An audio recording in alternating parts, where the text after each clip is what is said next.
Kuma. I am alive, Kuma. And right on time, for once. Let me just start up. I'm starting up, Kuma. I am starting up. I am on time, that's good. Let me see, I am starting up.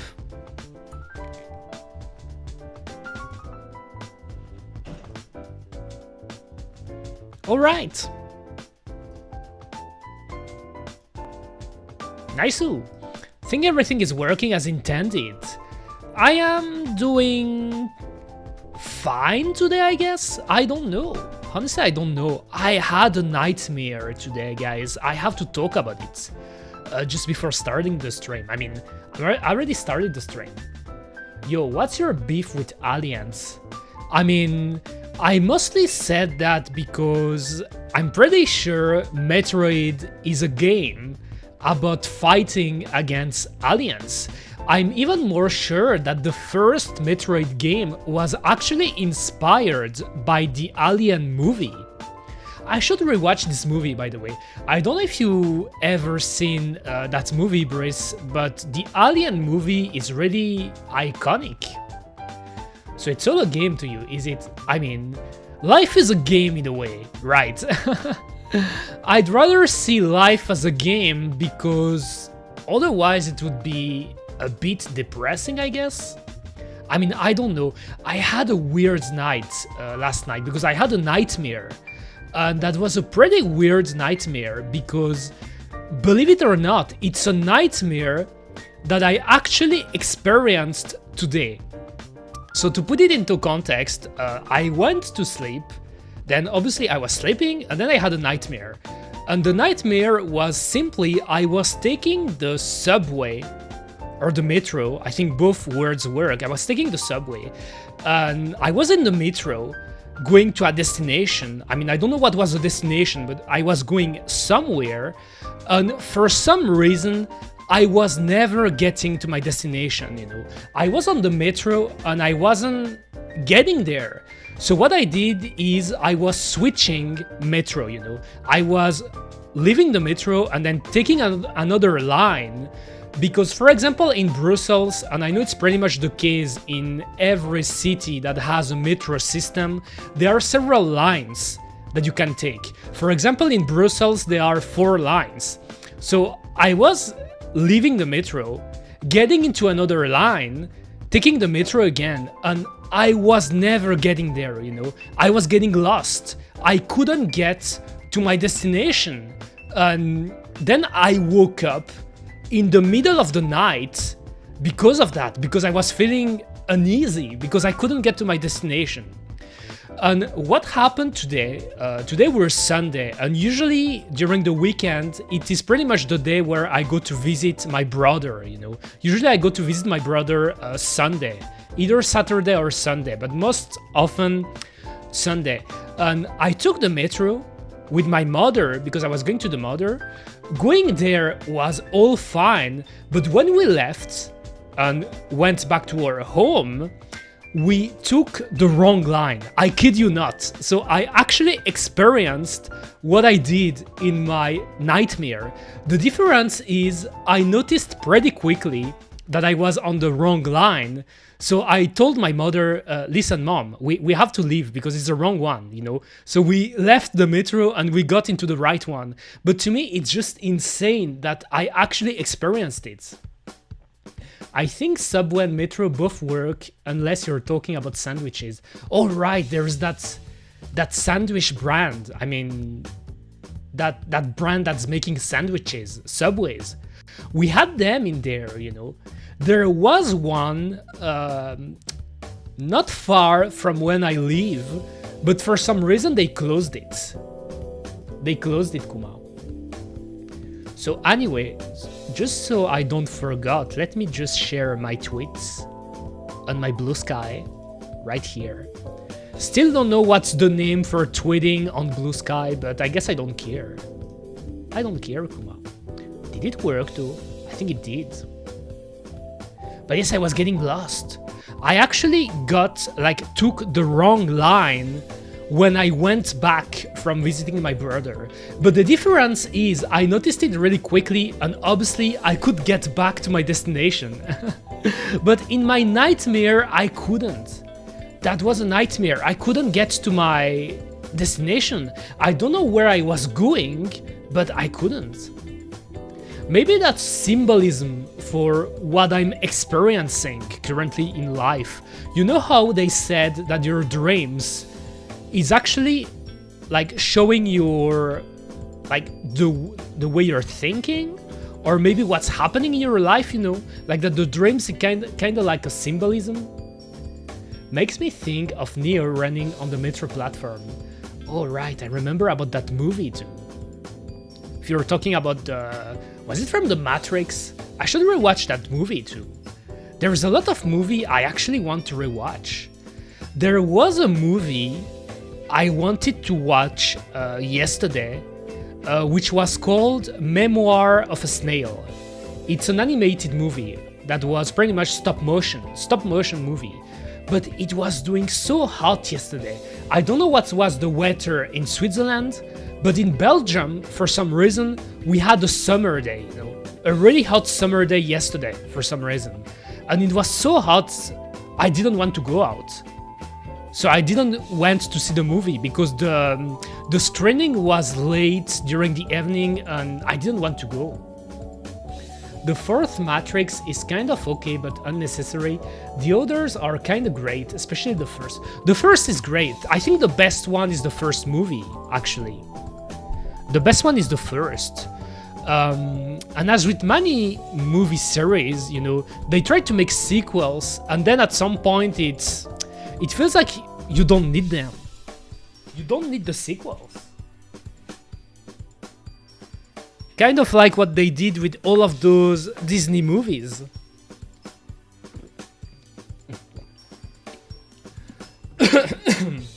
Go man, I think I drank too quickly.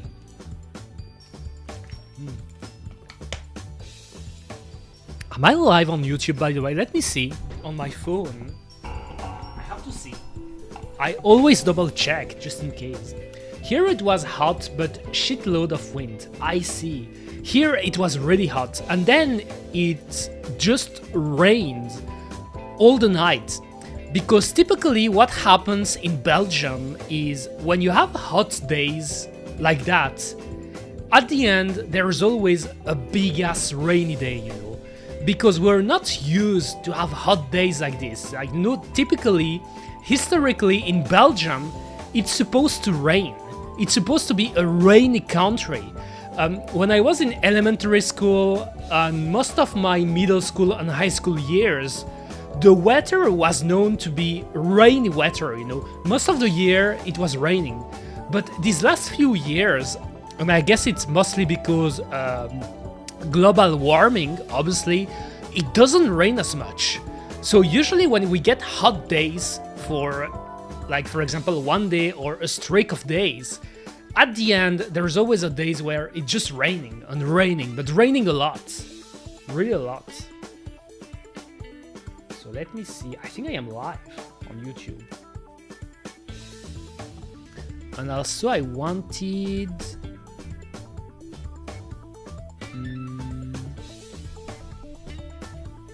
So let me close this here.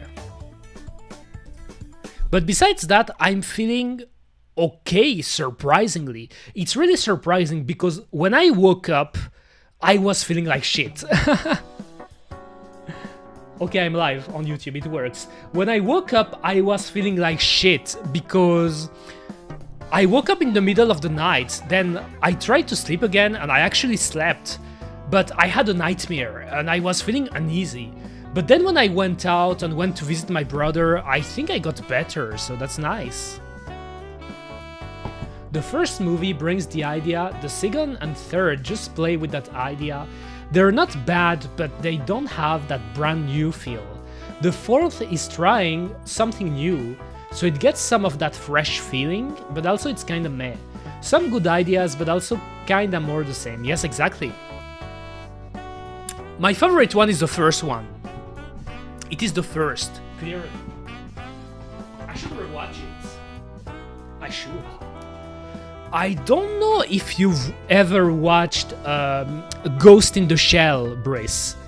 I know you're not too much into anime, even though you did watch some anime in the past, you told me before, but The Matrix takes a lot of inspiration from the first Ghost in the Shell movie, and usually I recommend it to people who enjoyed The Matrix, because Ghost in the Shell 95, the first movie released in 1995, is really that type of movie that even if you don't like anime necessarily, it's really accessible to most people. It's not really your cliche anime as, you know, what you can see nowadays, like for example a seasonal anime where it's just big waifus with big anime titties and a lot of fan service and ecchi stuff, you know, all the cringe stuff you can find of anime. Ghost in the Shell is really one of those movies that anyone can watch. I've been told to watch it, but I haven't yet. I think you could like it. It's really one of those movies that are compatible with a lot of people, even if you don't like the cliche style of anime, because it's really far from cliche. If anything, I would tell you there aren't really another movie like Ghost in the Shell, the first one. And to me, other movies like that I would recommend to people, and that even if they're not into anime, would be movies directed by Satoshi Kon. So movies like Perfect Blue, Paprika, Tokyo Godfathers, all of those movies are really, really appreciated by a ton of people, because those are the type of movies that you can watch even if you don't like the anime style, you know. Because obviously there's a lot of cringe stuff in anime. Nice. Alright, so what I wanted to do today before trying again Metroid, because I'm trying to beat the very first game on the NES. And I actually made, let me see if I can show it.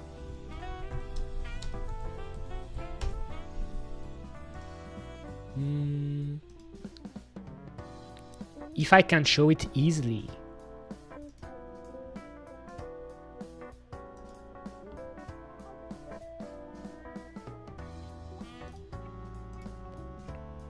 Nice. By the way, I didn't ask you, Brice, will you get a Switch 2? A Nintendo Switch 2? I don't remember if I asked you this question.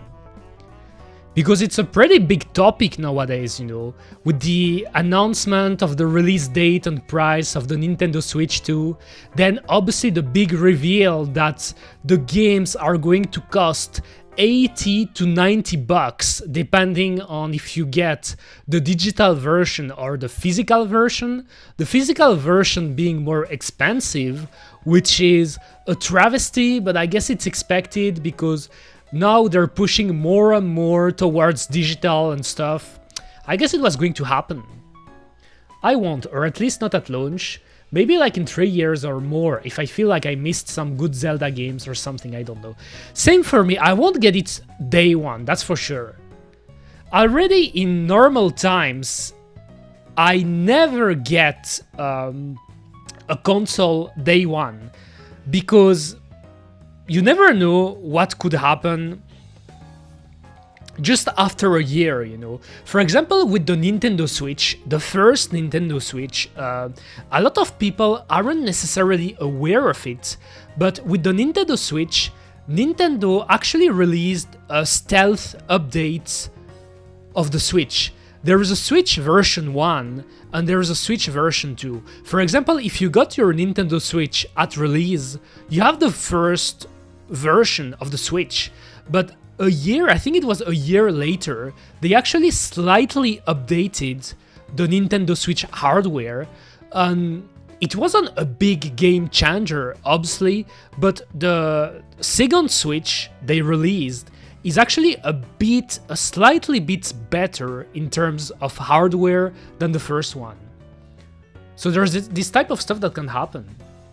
The first one was worth it for me because I would use it on the train or the bus or something. Yes, a lot of people actually bought a Switch because it was really cool if you wanted to do gaming when you were on public transport or taking the plane or anything.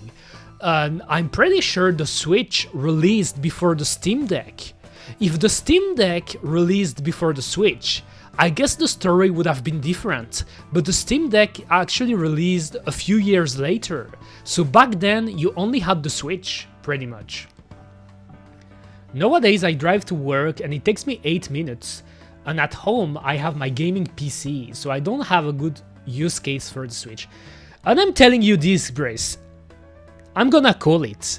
I think I said it already on Discord, but you're gonna see Switch 2 emulation will be a thing before the end of the year. You're gonna see, it will happen really quickly because of the new prices of the games, and it will happen. Switch 2 emulation will happen before the end of the year. That's my call. I think it will happen. Unless Nintendo found some ways to make their console unpiratable for some reason, if they found the perfect way to lock their console and make it really hard to pirate, I am really sure emulation will happen before the end of the year. Because with all those announcements, the new price of the Nintendo Switch 2, the new prices of the games, a lot of people aren't even able to buy it. It's too expensive now, so it will give even more incentive to people to pirate it. Especially, for example, the emulation scene is really active in South America. I think that the first Switch emulator, if I'm not wrong, was actually developed in South America, so I think it's gonna happen again. It's gonna happen again before the end of the year. That's my call. I think that before the 31st of December, we will get an emulator for the Nintendo Switch 2. Really. Or at the very least, if it's not the emulator, the Switch 2 will get hacked. So with the custom firmware, it will happen. I know it.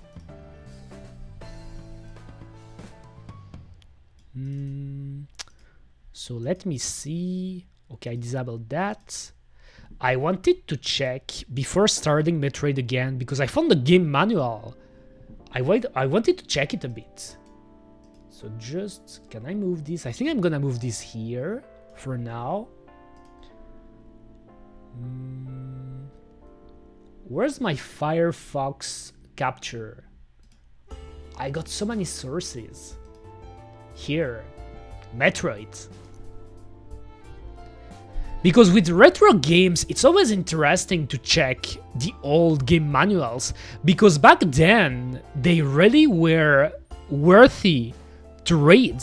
Even though most people weren't reading them, it usually had lore. You could find lore in the game manuals, you could find tips and really useful tips, even sometimes you could find maps and stuff. True, there was a lot of stuff in there sometimes. Sometimes a big part of the lore was actually only findable in the manual, you know. The current generation is always complaining about TV streaming, prices and stuff. In my youth, you wouldn't buy video game content online, but I guess we didn't teach our kids to do things right. Yes, nowadays, people are complaining about a lot of stuff, obviously, but when you see the situation nowadays, it's getting crazy. I think there's going to be a new video game crash at some point. I don't know what you think about it, but the day, and obviously it already started. Also, by the way, why is it only weird? Why is my capture like that? Maybe if I just transform, reset it. Okay, now it's better. I don't know why it was cut like that. I think a new video game crash will happen, and I'm not gonna tell you why. Obviously, the artificial intelligence is a big topic nowadays, you know, and we are using more and more the AI in a lot of use cases, and obviously it's going to get used in video games. It's unavoidable. It already started. Obviously you already see on Steam or other gaming platforms people making shitty game with AI assets and stuff, but I think that AI will inevitably start getting used in AAA developments because the costs have become so high. They have to find a way to make the development more streamlined. At least that's how I see it. And maybe there is going to be a point when there's going to be a big breakthrough in the artificial intelligence where we're going to be able, who knows, to literally output games easily by using prompts. So when it happened, what will happen is in the industry we're going to get games and games and more games and more games. You're going to get games, a ton of games all the time, all day. And it really reminds me of a situation that happened in 1983. I mean, obviously I wasn't born back then, but the first video game crash happened because Atari back then was outputting a ton of games, a ton of shovelware, and it got to a point that people weren't trusting video games anymore because they weren't of quality. They were low-tier shovelware trash that Atari was outputting really quickly. So I think that if they start doing the same with artificial intelligence, it's going to happen again. It's going to happen again, Kuma. That people they won't buy video game anymore because they will say, okay, it sucks. Those new games sucks. The new AAA games made with artificial intelligence aren't really interesting. Why should I pay $90 or $100 for the new Ubisoft game or the new Capcom game or the new Konami game if those games are bland or boring, you know? I think it's going to happen. What hopefully will happen is when they start abusing these tools, we also have free open source version of these tools, and free shovelware will drown the AAA shovelware, and then we'll start to value curators instead of publishers. That's a good thing to say, that's true. I think that if a crash happens, it's not a bad thing, because eventually people will start to value more, as you said, the good games or games that you're sure they're of high quality. People will maybe stop buying a game just because it's a AAA game, you know, just because it's the new shiny big game of the month, you know. That's what I believe. Where's my water? Oh, here. I'm thirsty.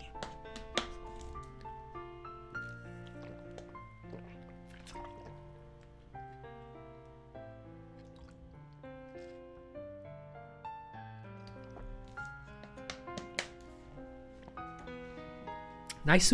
I'm really thirsty, Kuma. I mean, I'm really curious about how the video game industry will evolve in 5 years, 10 years, if we're still alive, obviously, because we don't know what's going to happen in 5 years or in 10 years. If anything, we will all be dead because of the World War III or because we got hit by an asteroid, or anything can happen, Kuma. Look at this. Even the illustration you could find in old game manual were really cool. So, the Metroid story. In the year 2000 of the history of the cosmos, representatives from the many different planets in the galaxy established a congress called the Galactic Federation, and an age of prosperity began. A successful exchange of cultures and civilization resulted, and thousands of interstellar spaceships ferried back and forth between planets. So it's pretty much a civilization where aliens started interacting between each other, and they were getting along because they made a federation, a big-ass federation, the galactic one. But space pirates also appeared to attack the spaceships. Always the pirates, Kuma. The Federation Bureau created the Galactic Federation Police, but the pirates' attacks were powerful and it was not easy to catch them in the vastness of space. The Federation Bureau and the Federation Police called together warriors known for their great courage and sent them to do battle with the pirates. These great warriors were called Space Hunters. They received large rewards when they captured pirates and made their living as space bounty hunters. That's what I was thinking about. Those are bounty hunters, space bounty hunters.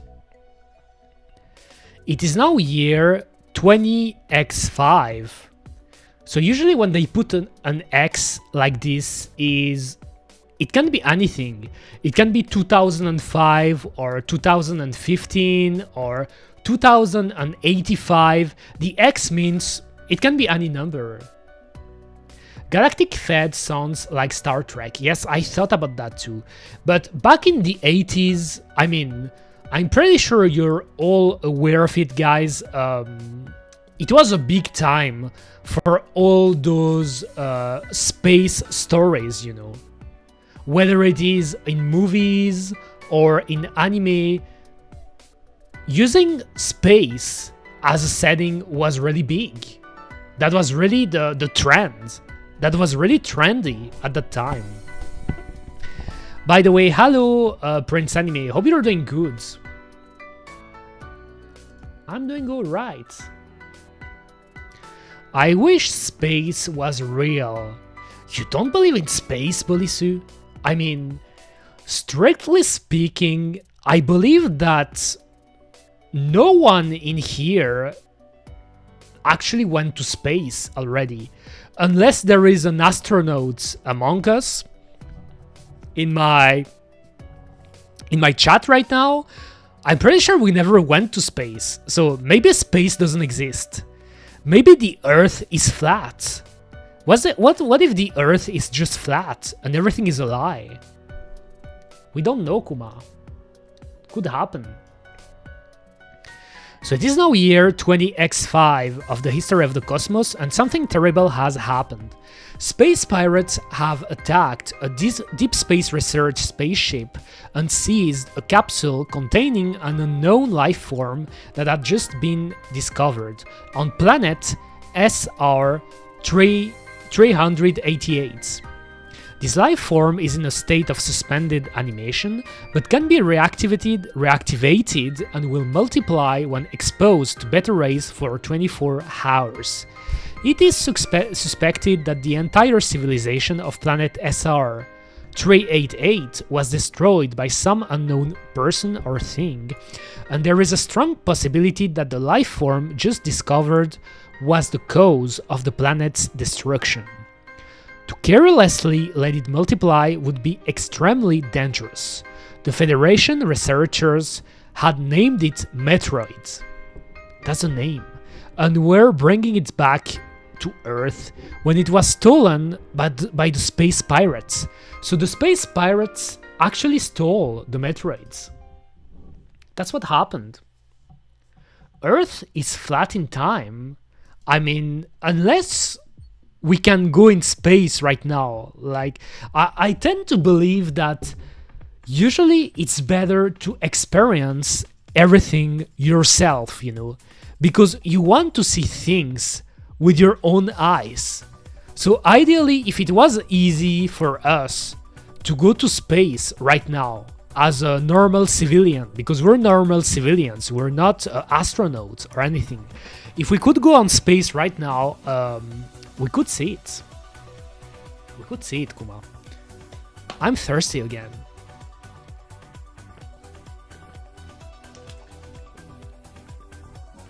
I feel like I'm struggling to talk a bit again, guys, Kuma.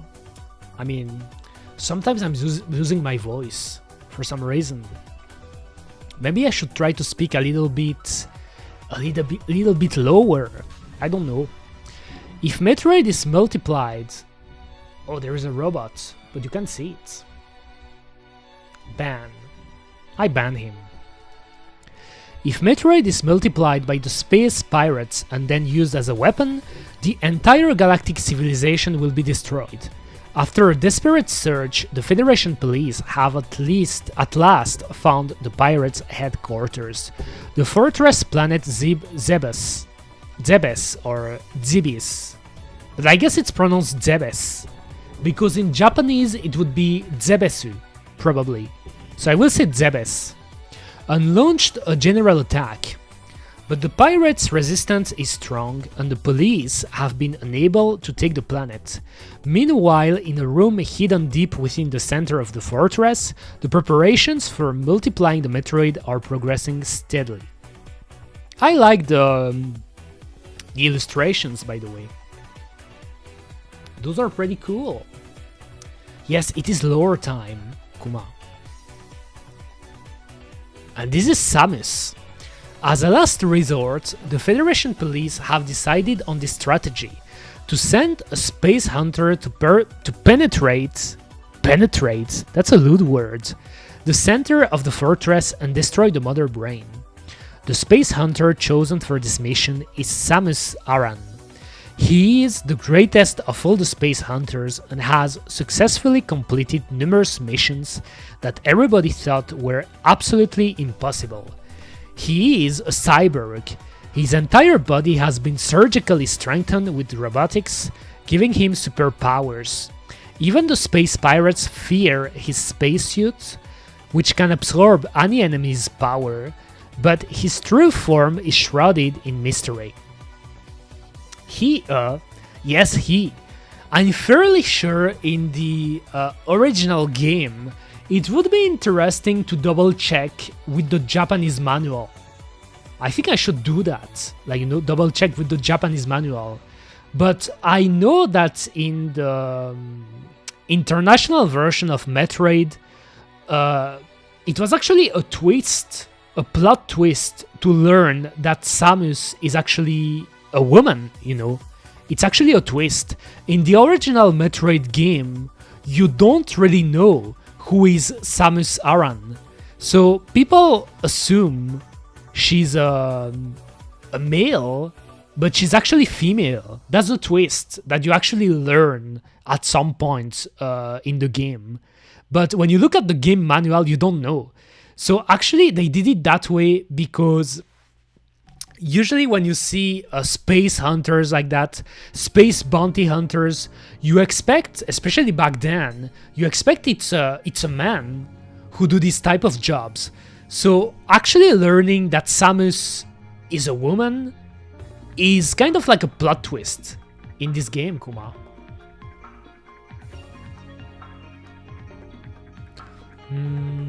The planet Zebes is a natural fortress. Its sides are covered with a special kind of stone, and its interior is a complicated maze.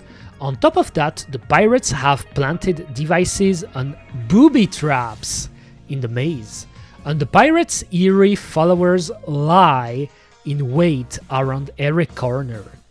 Samus has now succeeded in penetrating?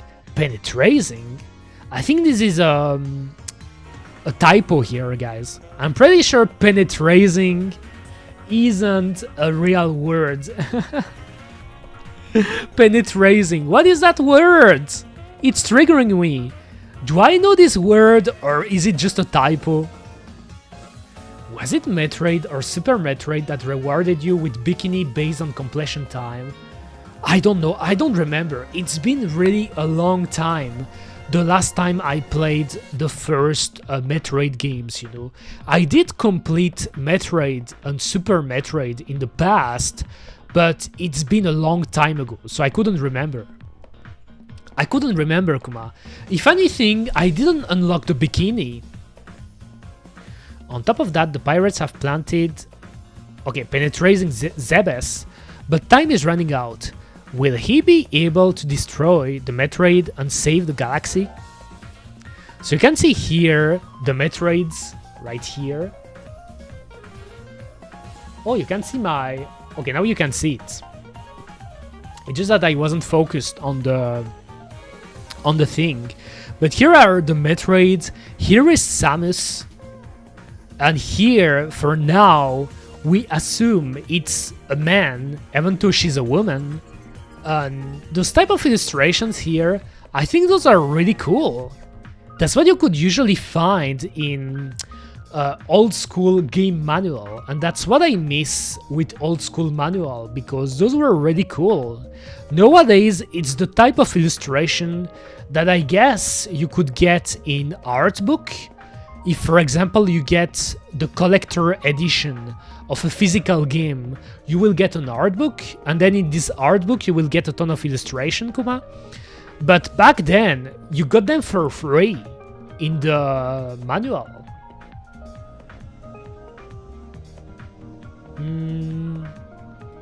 Okay, so how to start playing Metroid? Title, start or continue. So there is a password system. I think we've seen it last time, but when you die in Metroid, they give you a password. You can use this password to load the zone. If, for example, you're turning off the NES.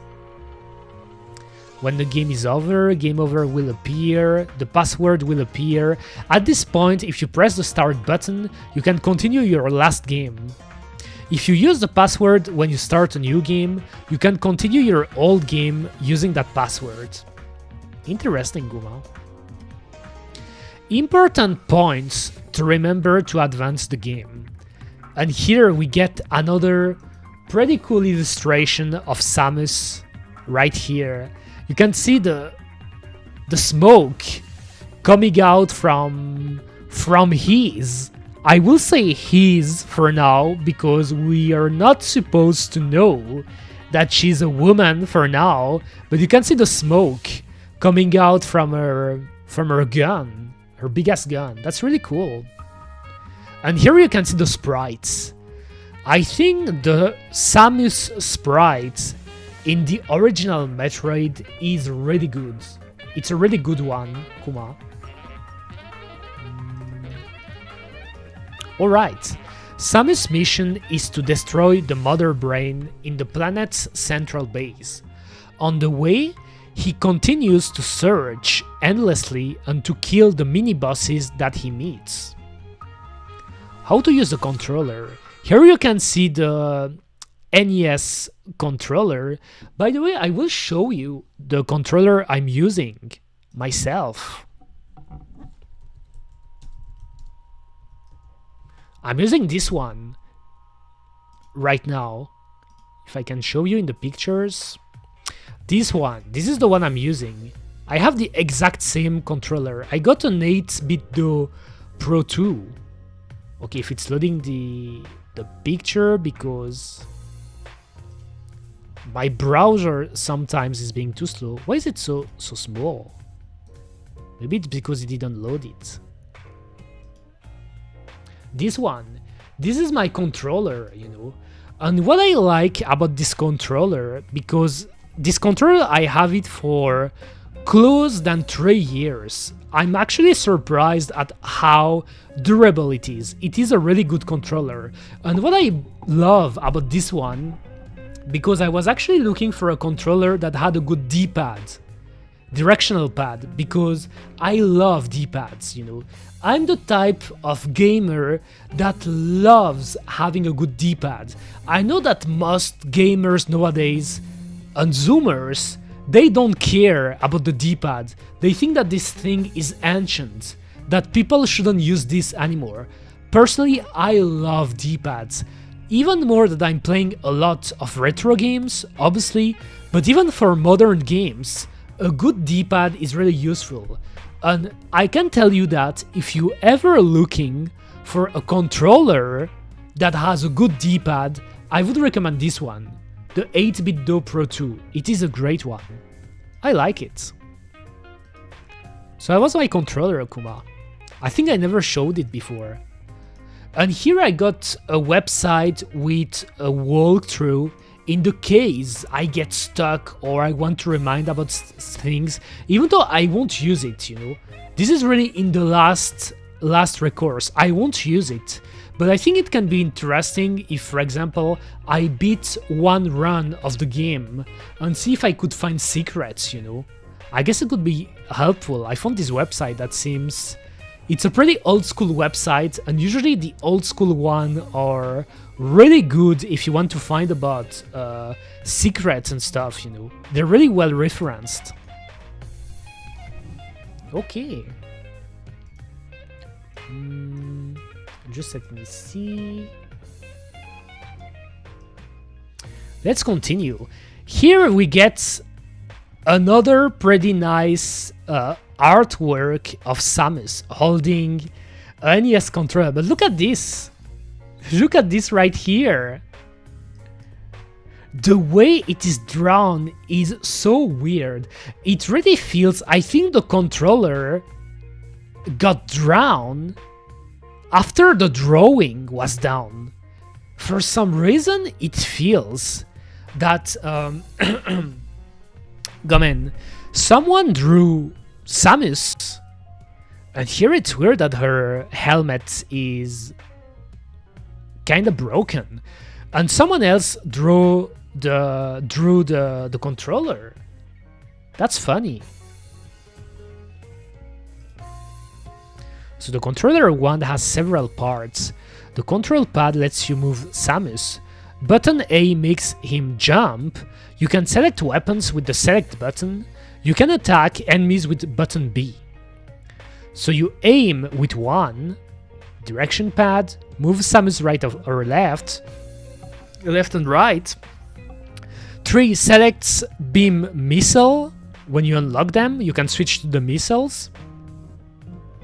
4 shoots beam or sets bomb. I'm fairly sure that's when you're in the... how is it called again? When she gets into a circle. I forgot about the name of the power-up. 5 is jump.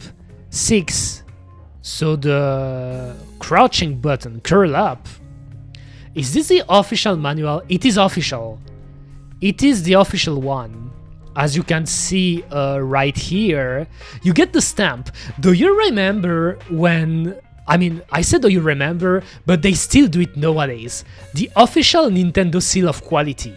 I was talking about it with a friend of mine because I was wondering, are they still doing it nowadays with Nintendo games? I picked my copy of Pokemon Violet. You know, the last Pokemon games that they released that had an outrageously bad optimization. If you ever played the last Pokemon games, so Pokemon Scarlet or Pokemon Violet, those games are trash, but trash in terms of optimization. It is a shame. I am shocked that they released the games in that state. I picked my Pokemon Violet cover because I have the physical edition of the game.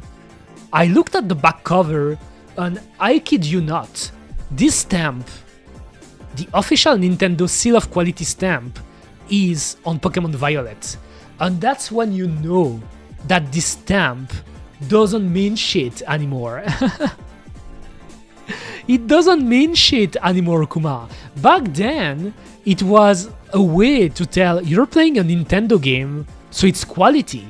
But when you see that nowadays, they're putting it in Pokemon Violet, which is a completely trash game in terms of optimization, it is a joke, Kuma. It is a joke. But yes, that's the official manual. And those are official illustrations, as you can see here. No quality control, exactly. So I think I was here. Reading the screen displays. So EN, I assumed so, but EN is for energy amount. When you get a blue square like that, those are energy tanks. And energy tanks are a way to increase your life. Every energy tanks, I think, represents 100 energy. And then here you get the number of missiles. Here he got 10 missiles. During the game, data on Samus will appear on the screen display as shown in the picture on the right. In the beginning, only the amount of energy will be displayed, but later on, when Samus captures an energy tank or a missile, those numbers will be displayed. Pay attention to this data. When Samus captures an energy ball, so this thing, when an enemy is destroyed, an energy ball is sometimes given off. If this energy ball is captured, Samus' energy is increased, but his energy cannot increase beyond 99 without extra energy tank. So those things. And here we can see screenshots of the game. Damn, my voice is struggling. I wonder why. Really, I have something with my voice where sometimes it's struggling, but I think it's because I'm speaking in English, you know. I will try to speak lower. So at the start of the game, Samus carries only a short beam.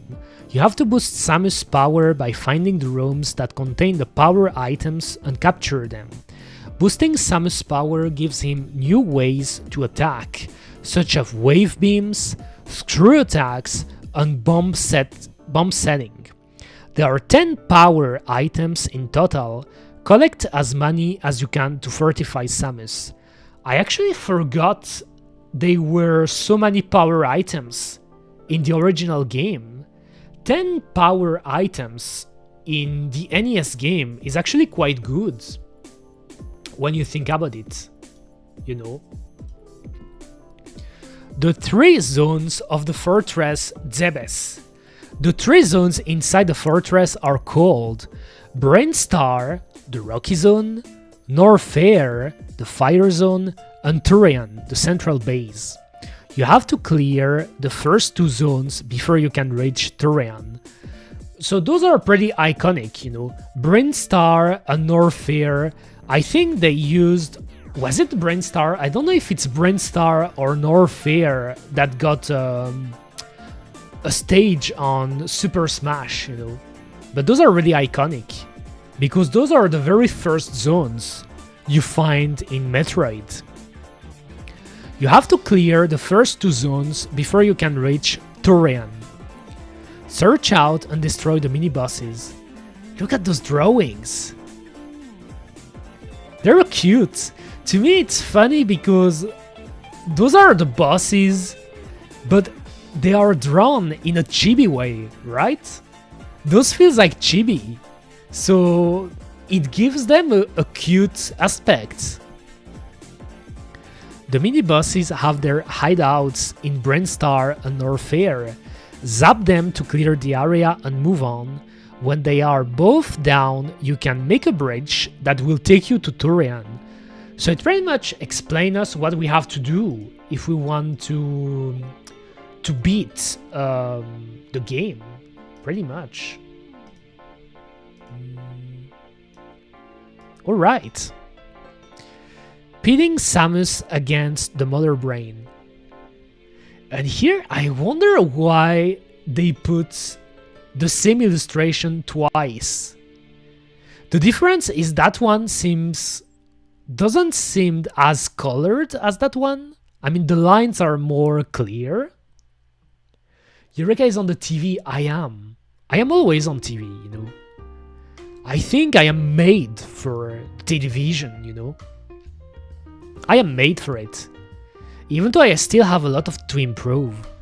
I think I should improve my voice. I don't know why my voice is struggling, by the way. I don't know why.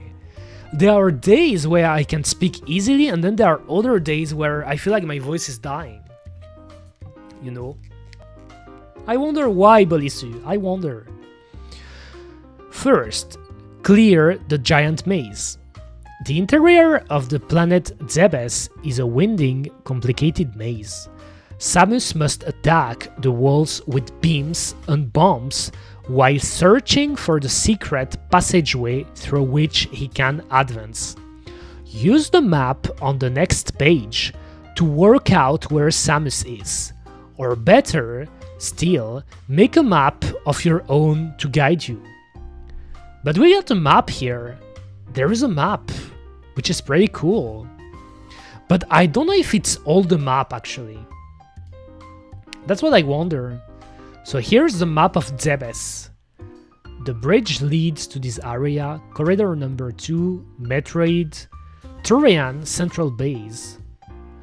So this is the end, actually. Corridor number 1, mini-boss hideout 1, Crate, mini-boss hideout 2, Ridley. Ridley is really iconic, you know. Do you know he's a playable character on Smash? You can actually play Ridley on Smash. It's crazy. Here you get Brainstar, Norfair. So there are 2 mini-bosses, right? From what I understand. This shows you what the inside of the fortress planet looks like. The mini-bosses have their hideout in Brainstar and Norfair. Find and zap 2 mini-bosses to build a bridge from the corridor that leads into Turian and gets to the central base containing Mother Brain. 3 kinds of gates will block your way. The blue ones open with 1 blast from your beam. It takes 5 missile blasts to open the red ones and 10 missile blasts to open the other ones. Okay, I forgot about that. I did. I have to drink again. I loved this game manual, by the way.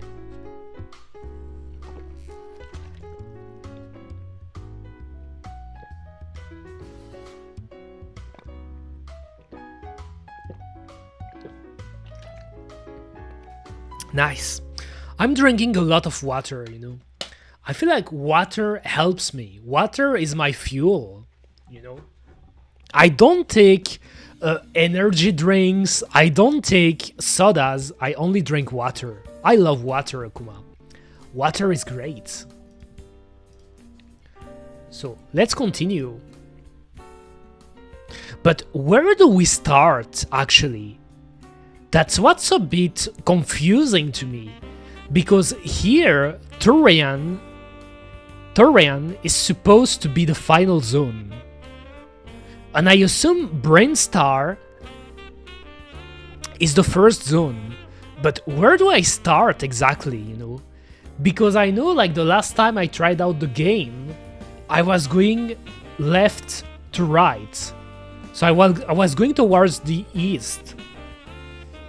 But here, it seems like we start here. So it's kinda like flipped out. It's a bit confusing. Where do you actually start? But I love that there is a map on the manual. All paths start at Brainstar. None of the fierce enemies appear at the start of the game. Use this time wisely to get rid of all the meaner enemies and boost Samus' power. Warning: beware of the water. Falling and Samus' energy is weakened. So this is water, but Samus can't. She can't swim for some reason. She can't. Face the treacherous Fire Sea of Norfair. If Samus falls into the Fire Sea, couldn't they have just said lava? Pretty much. Fire Sea is lava, right? His energy seeps away. You haven't got much foot room. The trick is to watch where you land. The suit is too heavy, maybe. I assume so. That probably because of the suit. Especially at that point. Because I know that later, for example, I've been playing Metroid Dread recently, and you can get into the water. You can't swim at first because the suit is heavy, but Samus can get into the water and she doesn't lose energy because she can breathe, because she can actually breathe underwater. Fire Sea. Maybe more like the sun's surface than volcano lava. Yes, it's weird the way it is described, because I would just say lava, you know, not just fire sea. That's a weird way to name it, I guess? I don't know, Kuma. And look at this again. Here. Oh, it's behind me. Maybe I will do it like this. Here. This illustration. She got fire in her butt. Or in his butt. Because again, we're not supposed to know that Samus is a girl. She's not a girl here. She's a boy. She's a boy. Because we don't know yet about the twist. So she's a boy. Here, he got fire in his butt. It's a pretty funny one. And here, she's fighting against... Is that... I think this is Kraid. And this is... Ridley, right? The chibi versions. Funny. Funny, Kuma. Watch out! 2 mini-bosses are lying in wait. In Brainstar and Norfair, Samus has to search out the mini-bosses in their hideouts and zap them. Look for the corridors that lead to their hideouts, renew your energy and zoom ahead. Zoom ahead, Kuma. Zoom zoom. At last, you're close to Torian. Once you've gotten rid of 2 of the mini-bosses, you have to hit the mini-boss statues at the entrance to Torian in order to build the bridge. Now, you're ready to enter Torian. The only way you can kill the Metroid is to freeze it with your ice beam.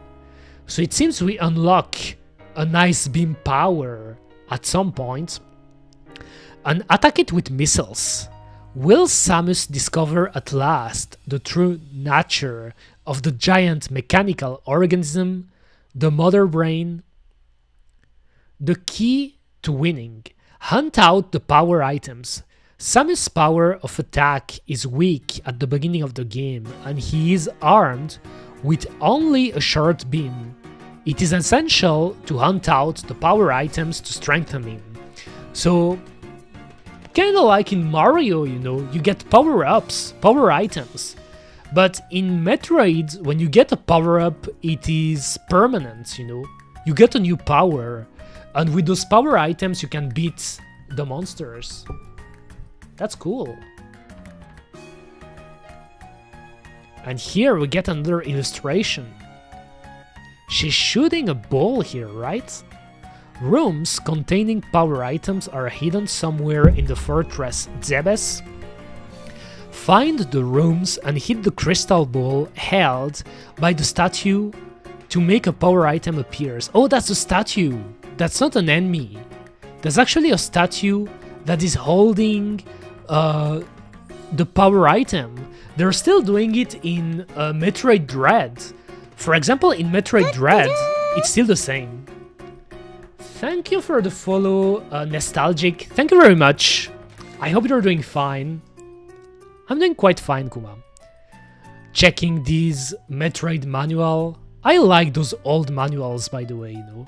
That's really something that I try to do every time I play or replay retro games, is checking the game manuals, because those were really interesting. You could find a lot of interesting information, artwork, as you can see it here, and just like it's fun. I like reading manual. Nice. And welcome to the stream, by the way. I hope you enjoy your stay. So make the power items appear. We have to hit the crystal ball held by the statues. And here we actually get all the powers. Interesting. That's pretty cool. That they even show you the illustrations for every power-up.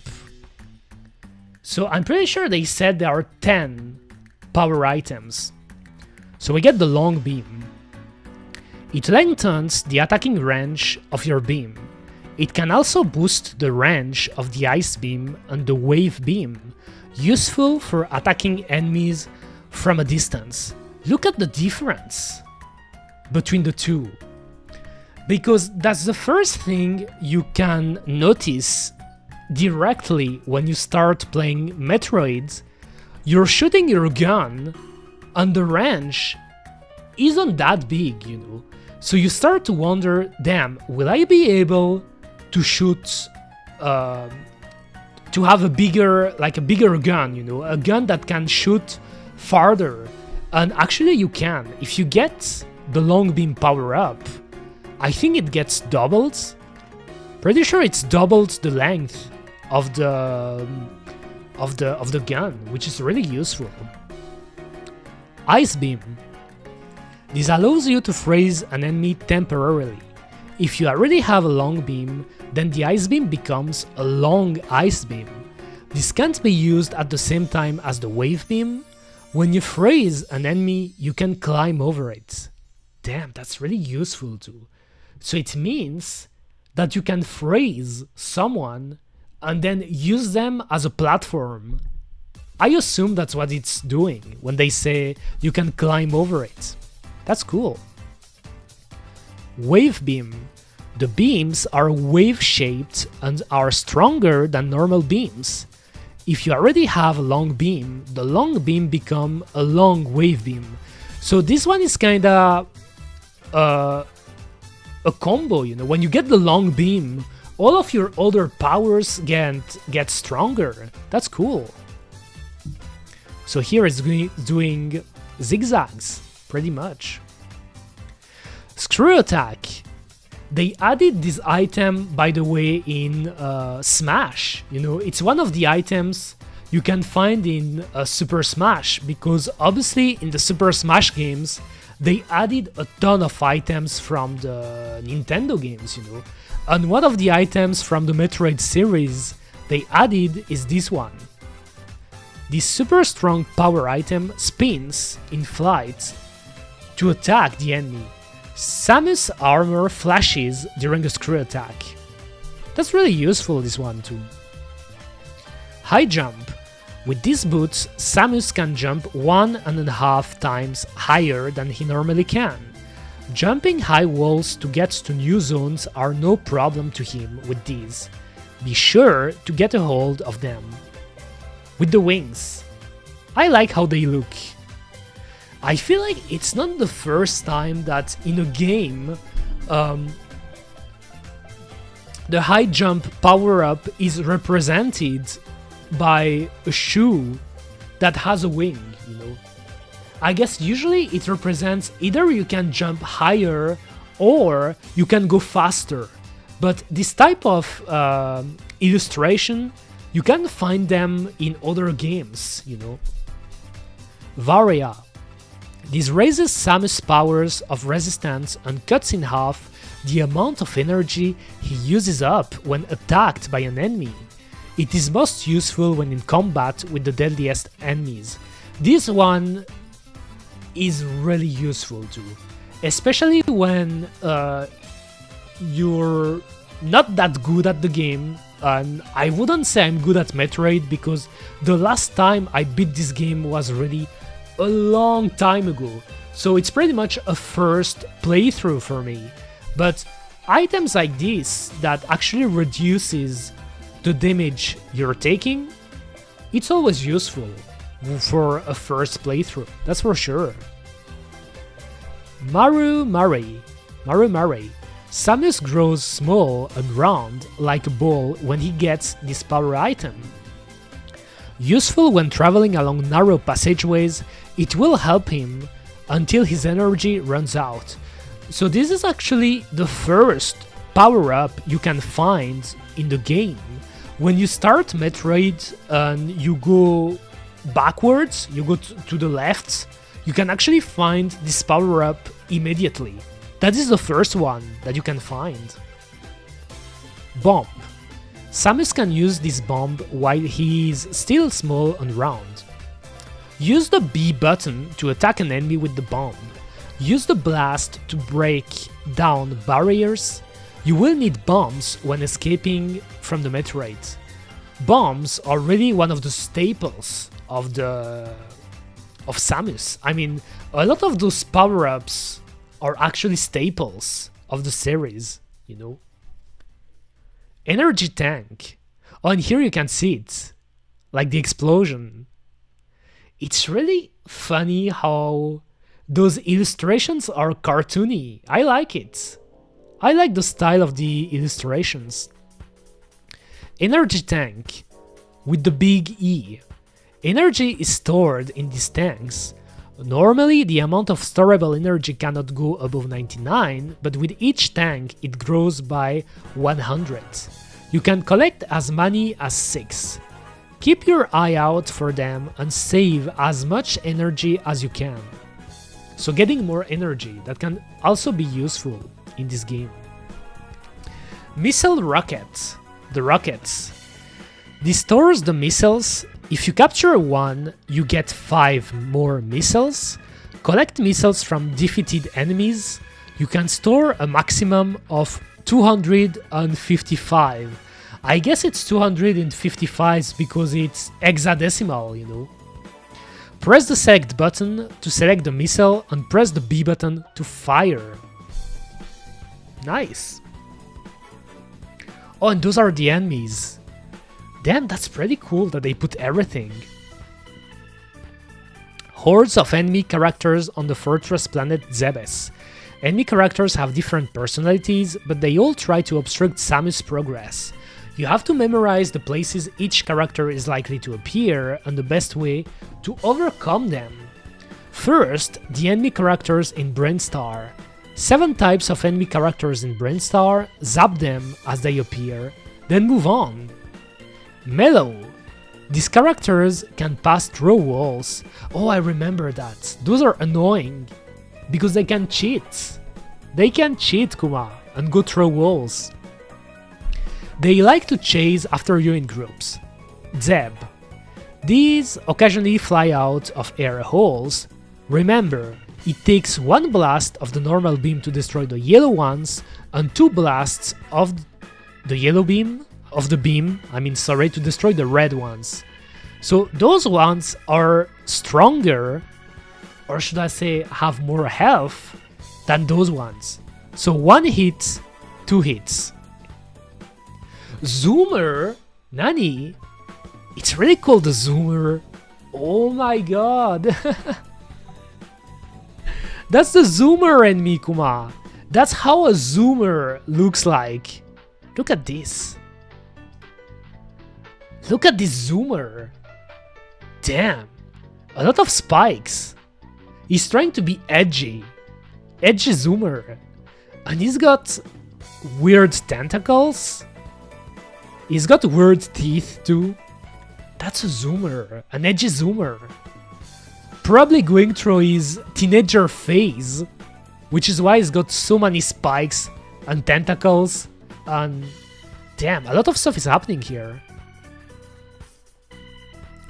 These fierce little creatures spray sticky fluid. That's fluid, sticky fluid, nani? From their feet. So those are their feet, right? Those tentacles right here, I assume those are feet. Right? I mean, I wouldn't call them feet, but I'm not putting the rules, you know. The manuals decides of the rules, so I'm listening to them. There are 2, so from their feet so they can move along the floor or up and down walls. There are 2 kinds, red zoomers and less powerful yellow zoomers. So you get the red ones and you get the yellow ones. That's actually a code. Color code I should remember. Yellow is weaker than red. Tentacles, feet, sticky fluids. What else, Eureka? I mean, I wish I didn't have to talk about that, guys, because now people will keep saying that I'm still talking about loot stuff, even though I don't want to talk about loot stuff. But look at this manual. Like, that's the description. That is not me. They're talking about tentacles, fluids, and feet. That is not me. Scree. This one is a pretty fun one too. Fun name. They stick to the ceiling and lie in wait for Samus. When he approaches, they spin downwards to attack him. So those are the enemies that they just jump at you. Usually to kill them, you have to go below them, aim your gun towards the ceiling, so towards them, and then shoot at them. They're not that hard to kill, but they can be annoying if you don't pay attention. Waver. These powerful enemies flutter around in irregular patterns. Shoot at them or they'll attack. Ripper. These strange creatures do not have brains. They simply fly around sluggishly in straight lines. Oh yeah, those ones, I think those ones are invincible, you know. You just have to dodge them. Those ones, I think you can't kill them. Or maybe with a power-up. I don't know. I don't remember, Kuma. But I know at the beginning with your normal gun you can't kill them. Rio. These are also pretty strong. They zoom down to attack Samus from the upper walls. The red ones are stronger than the yellow ones. Again, yellow is weak, red is strong. Since Bolisu is a red name, Bolisu is strong. He is a strong individual because he has a red name. Red is stronger, and yellow is weaker. Enemies in Miniboss Hideout. Miniboss Hideout is hidden somewhere in Brainstar and there are 7 kinds of enemies inside it. That's a lot of enemies. Memu. Actually, the bestiary of this game is insane when you think about it. That's a lot. That's a lot, Kuma. Just let me see here. Alright, so the Memu. They can pass through rocks and walls. Be careful as they fall on Samus in groups. So they gang banging on you pretty much, you know. In a typical video game fashion, there are always enemies that for some reason they attack you on groups because they can't do it alone and they try to surround you and just kill you, you know, by gang banging you. That's pretty much what happens. Ares targets red names, fearing their power. Yes, that's my headcanon too. I think that he's scared of red names because they're ferocious. Red is a strong color, which is why red is my favorite color. Actually, I think I told it in the past that I love the red color. So they can pass through rocks and walls. Be careful as they fall on Samus in groups. They attack you in groups, Kuma. Giga. They come out through air holes and fly sideways. There are 2 types and the brown ones have twice the strength. Here it's a bit tricky because the colors are really similar, right? I mean, this one is yellow and this one is brownish, but that's not easy to distinct, I guess. Scree. So they're also here, the Scree. They use their wings like drills. My voice. They use their wings like drills to descend from the ceiling and attack Samus. Be careful of rock splinters when they are digging into the ground. Zilla.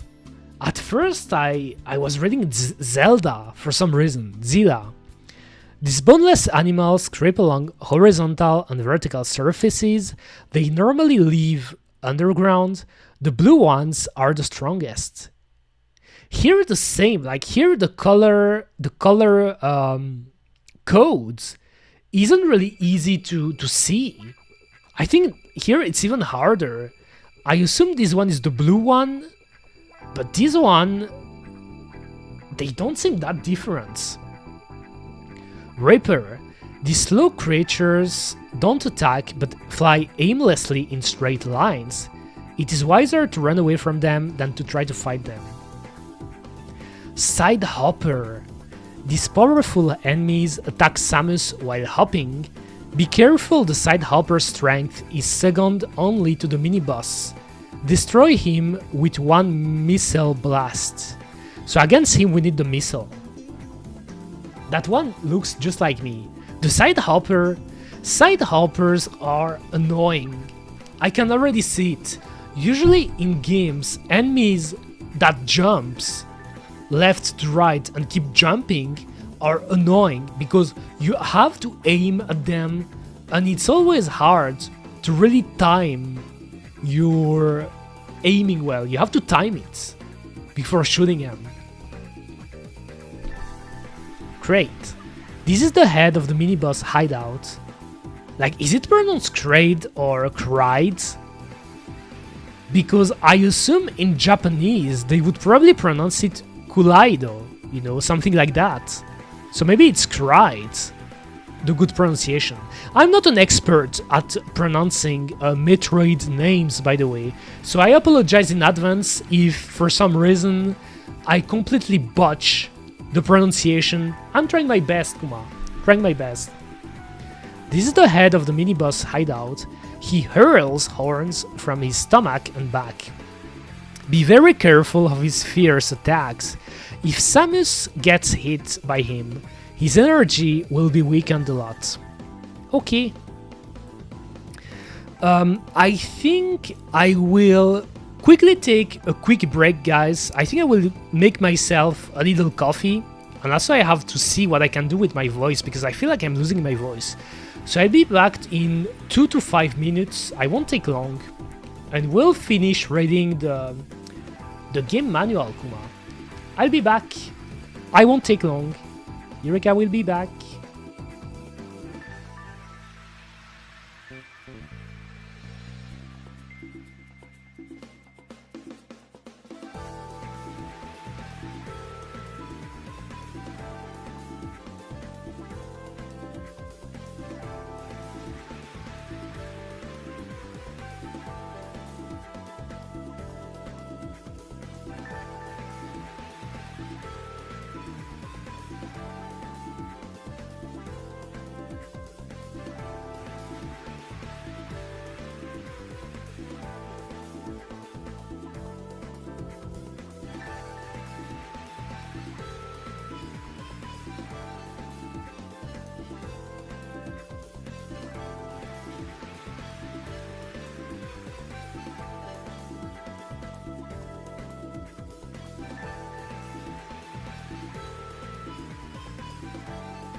Alright, I'm back.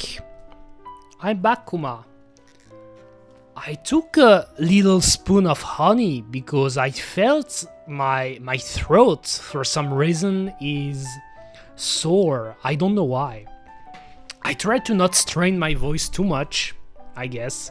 So I guess reading all the game manual wasn't maybe the best idea. I don't know, Kuma, but I also took coffee with me. Let's continue. So I was getting to the Norfair enemies. There are 9 kinds of enemy character in Norfair. Make sure you know their deadly specialties. We got the Mela, or Maya, if you pronounce it in Spanish, because that's something that I know about Spanish, because I understand, I think I mentioned it in the past, I understand close to 95% of Spanish conversations, because at some point I used to know myself Spanish quite well, but I'm really bad at speaking Spanish. If anything, my Spanish is even worse sounding than my English, which I don't like it, honestly. It's a pain, Kuma, but I will try to learn Spanish again at some point. But anyway, Mela or Maya, when there is a double L like this, in Spanish you usually pronounce it ya, Maya, and not Mela, Maybe the years are getting to you, maybe the vocal warms up. I should do that. The years are getting to me. Are you saying I'm old, Bolisu? Nani, I'm not old. I mean, I'm not a zoomer. I pride myself to not be a zoomer, but I'm not old, right? I'm not old. I'm not, Kuma. I am not old. I am eternally young, Kuma. But yes, I should do warm-ups. I don't know. I really don't know. I honestly don't know, because it's a bit weird that I'm struggling that much to talk, honestly. But it really depends on the days. There are days when I'm streaming and it's just easy, I don't even notice it. And now there are days like today where I'm struggling and I don't know why. But this is pretty much why I will never be able to do, for example, visual novels streams by reading it myself. I would never be able to do it unless I set up a text-to-speech that speak for myself, like reading the visual novels CGs. But reading them myself, for example, reading Umineko on stream would be torture, because the game is insanely long, and I feel like if I speak for more than 10 minutes, I'm struggling. Maybe you are just feeling a little ill but don't notice. Yeah, it's possible too, I don't know. But you're right that I should do some voice training,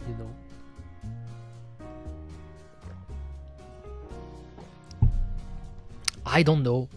Honestly, I don't know. I should try to do some tests.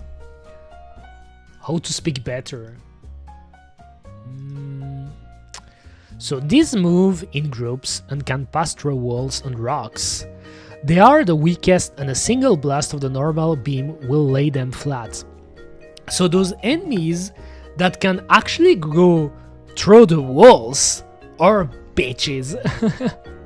Those enemies that can cheat and go through the walls like they are fucking ghosts are bitches. This is the type of enemies that you end up hating, because you look at them, you think you're protecting yourself by being behind a wall, and then those enemies go through the walls and they kill you. And you tell them, what the fuck? I was hiding behind a wall. You are not a ghost. To my knowledge, those enemies aren't ghosts, Like, nowhere does it mention that the Maya is a ghost, but they can go through the wall for some reason. So I guess they have ghost properties, if that makes sense, Kuma. Squeeped. The squeeped. That is Bolisu. That is you. Bolisu. That is you. you're this guy, you know? Because you're always lying, telling us that you're this guy or that guy. No, you said you were that guy, you know, but you're that guy. This is your sprite. If we made a game with the Bolisu character, that would be him. It's just missing, like what I would had is the hat, the cowboy hat. It's just missing the cowboy hat. If you add a cowboy hat here, that is Bolisu. 100%. That is him. I should make a game someday. A RPG Maker game. That could be fun. They emerge from the lava and sink back into it. It takes more than one blast of the normal beam to destroy them. So those ones are buff, because they take a lot of hits to kill them. And here you can see another illustration. Like there are random illustrations at the middle of the text. It's really funny too. Is he nude? I would assume most monsters like this are nudes. They're nudes. For the pure and simple reason that they don't have to wear clothes. Because they're not human beings. If anything, human beings themselves don't really need clothes. We wear clothes because we live in a society, and in our society there are rules that being naked in front of people is indecent, and because of that we started wearing clothes. But in a normal circumstance, nobody should be wearing clothes, you know. I believe it. So where was I now? Here, right? But then how do we stay warm? By finding places where we can stay warm, you know, pretty much. I guess that's also why we started wearing clothes, you know, like during the winter times, it makes sense to wear a sweater or to wear warm clothes, you know, it makes sense. But during the summer, for example, when it's doing more than 30 degrees outside, wearing clothes is torture. It is torture, Kuma. It is. I mean, it doesn't make sense. We only wear them because society, you know? Because it's what society wants. So next one. Polyp. Polypu. What is this? Is that a UFO? A small UFO spaceship that is throwing a ball? Oh, but that's this thing. Oh, that's the button. The button thing. I thought it was a button. But it's not a button. It is not. These are poisonous lumps of lava that are blown out of the air holes. They are weak enemies and have no life forces, so you can't kill them. That's what it means. When they say they have no life force, I assume it means you can't kill them. Nova. There's a blue one and there's the yellow one. If it's the same rules as before, maybe the yellow one is weaker? I don't know. Their entire body are covered in spiky, fireproof wool, and they crawl around the floor. A missile blast will kill them. If using the normal beam, it takes 2 blasts to kill the blue ones and 4 blasts to kill the yellow ones. So is that different? Let me go back. Oh right, the yellow is weaker than the red. So here... Oh, it's not... Oh, that's so confusing. That is so confusing. How the color system work. Gametes. Their bodies are covered by a super hard shell. They fly out the air holes and attack Samus. The reds ones, there is a mistake here. I'm pretty sure since red is an adjective, you shouldn't put an S in here. Typo right here. Have twice the strength as the others. Reaper 2. These Reapers have more advanced that the Reapers who appear in the Rocky Zone. They can spit fire and fly at a high speed. They look the same as the other Reapers, but they fly a lot faster. Dragon. These ancient dragon live in the lava and stick their head out to blow fire at Samus. Beware, if Samus is hit by their fire blasts, his energy weakens. Multiviola. These simple structure organisms are reflected off the walls and bounce around. They are pretty powerful but are difficult to attack with the normal beam as the walls reflect them, and they are always moving. Use a power item to boost power first. One missile blast will destroy them. So missiles are really useful in this game. That's what we should remember about the first Metroid, that missiles are essential. You need missiles at some point in this game. Geruta. The skin on these powerful opponents can generate fire and radiate the energy inside their bodies. Be especially careful of the strong red ones. These creatures are the most powerful to appear in this scene. Damn. Enemies in Mini-Boss Hideout 2. Mini-Boss Hideout 2 is hidden somewhere in Brainstar, and there are 6 kinds of enemies inside it. There is the Debo. These fly out of the air holes. A single blast will lay the blue ones flat, but it takes 2 blasts to destroy the yellow ones. They are the weakest opponents in the hideouts. These creatures, the holes, fly down from the ceiling, attack Samus, and then fly back up. Armor plated like the Geruta, they are also armed with 2 horns, so 2 big horns. It takes several blasts of the normal beam or a single missile blast to destroy them. Viola. So this was the multi-Viola, and this is a single Viola. These are multi-Viola larvae, and they crawl along the ground. It takes 2 blasts of normal beam to destroy the blue ones, and 4 blasts to destroy the yellow ones. Multiviola again also appear in the fire region. You have to be extra careful of them as they move much faster. These are the products of the life force that Mother Brain breathed into the molten rock. They have the same attacking power as the Holtz and the Des Giga from the same habitat. Des Giga. They jump towards Samus to attack him and are the second strongest creatures in the hideout after the mini-boss. It takes several blasts of the normal beam or 1 missile blast to destroy them. So usually with missiles you can one-shot enemies. And this is Ridley. Look at the art of Ridley. It was really different. To show you a comparison, this is Ridley nowadays. Let me show you the comparison.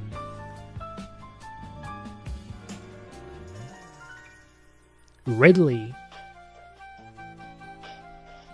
Lidoli, as they would say in Japanese. This is him now. You know, it's really different than how he was back here when you compare the two. This is OG Boomer Ridley, and this is modern Zoomer Ridley. But honestly, I think the two are really cool, and I guess most people will tell you that modern Ridley is cooler looking, you know, because he looks more scary. Like how he looks right here is really like a scary monsters, you know.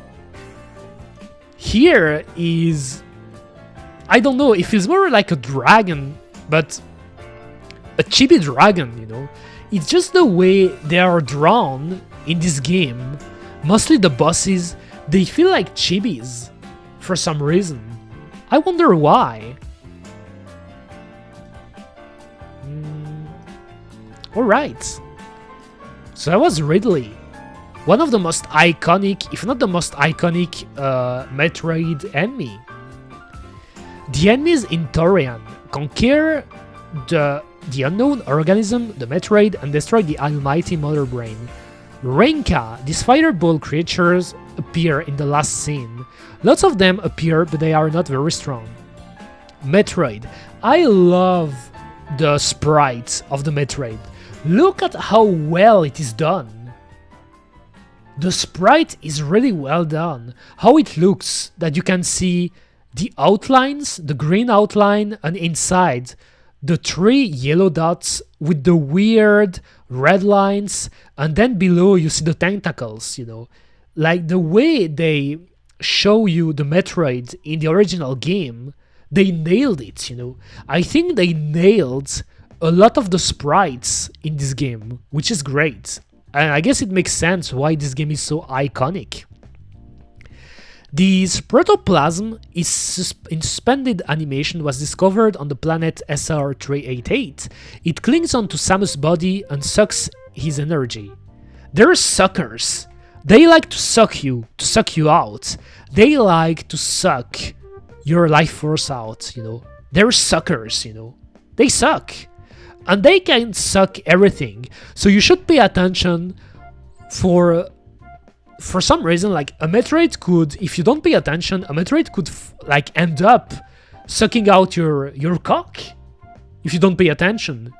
Because Metroids are like, they don't care if they're sucking your hand or your head or your feet or your thigh or your cock or your pussy. It can be anything. They're just suckers. They want to suck. They don't care about the rest, Kuma. It's all about sucking.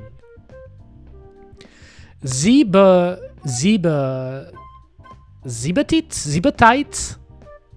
Maybe Zebatite, the way it's pronounced. This energy source is vital for keeping Mother Brain alive. It is no more than a life-supporting system and therefore won't attack, but it must be destroyed and only missiles will do the job. One missile blast is not enough. Other weapons are harmless against it. You have to keep throwing missiles or it will simply come to life again. So we need missiles to kill that. It's all about sucking. Yes, sucking, believe it or not, is really a powerful skill to have, you know, sucking. Because sucking the life force out of someone is really a dangerous skill to have. Because they don't seem as dangerous, obviously, as the other enemies. Like the other enemies will try to burn you or to zap you or to sting you or to bite you. The Metroid is only sucking you, you know. They're just going onto your body, and then sucking. But you're not even realizing it, but they're sucking your life force, so you're going to die anyway. Those are really tricky enemies, and they like to suck. They're suckers. Big suckers, you know. And I know a lot about sucking, obviously. I know a lot about it. Mother Brain, question mark. So the final boss is a question mark. That's original, you know, that we have to fight a question mark at the end of the game. Mother Brain lies in the central base of the fortress planet Zebes, the home of the space pirates. Its aim is to cultivate Metroid to multiply and conquer space. Zebatite is its energy source. You have to... Oh, that's why it's called Zebatite, because we're on the planet Zebes. I forgot. You have to discover Mother Brain's weak points before you can launch a missile attack. When hit, it makes a shrieking noise. If you destroy Mother Brain, if you manage to destroy the last enemy, Mother Brain wait for a message to flash across the screen a second later. Something big is in store for you. We can't disclose it here, but we can tell you that the game is not over yet. So there's a final boss after Mother Brain, I assume. The total time you take to complete your mission determines its final outcome. Oh, yes, it's linked to the duration of your playthrough. So it was already the case in the first game. Naruhodo ne. So checkboard. Okay, so those are the things where you can write your passwords. That is pretty useful too. And I think that's pretty much it. That's pretty much it for the game manual. I wonder if we can find the Japanese one. By the way, just to see if there is some differences. So Metroid, I guess Famicom? Can we find it? I guess there is something in Internet Archive. Nice. Look at this. I'm curious. Let's look at that. That's a pretty nice illustration, by the way.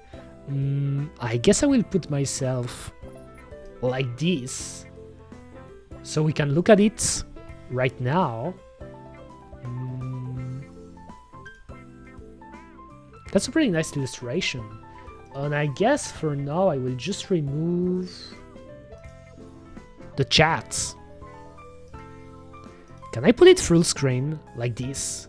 And can I move this? This is pretty cool. Here I guess it tells you how to put the cartridge.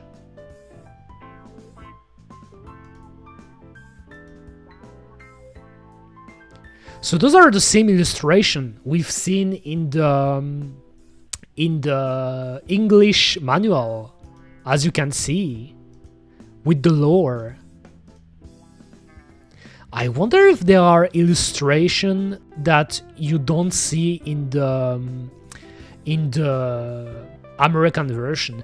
And here is the saving screen, because that's the thing with Metroid. In Japan, it released on the Famicom Disk System, which was an add-on they made for the Famicom or the NES, but it never released, like the Famicom Disk System never released outside of Japan. So all of those Famicom Disk System games, when they released in the West, they only made an NES version. And in the Famicom Disk System version of Metroid, which was the original version of the game, you could save, you know? Like there wasn't a password system, you could save in the game, pretty much. So that's cool. I kinda wanna try out this version too at some point.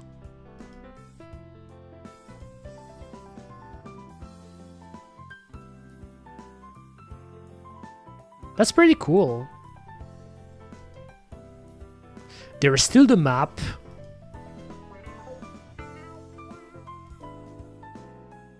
And they show you the enemies again.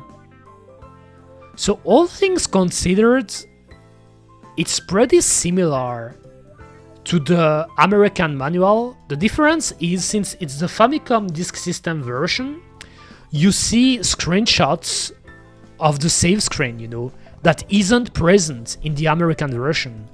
Because we only got the NES version in America and Europe. Oh, here they actually show you screenshots of Ridley.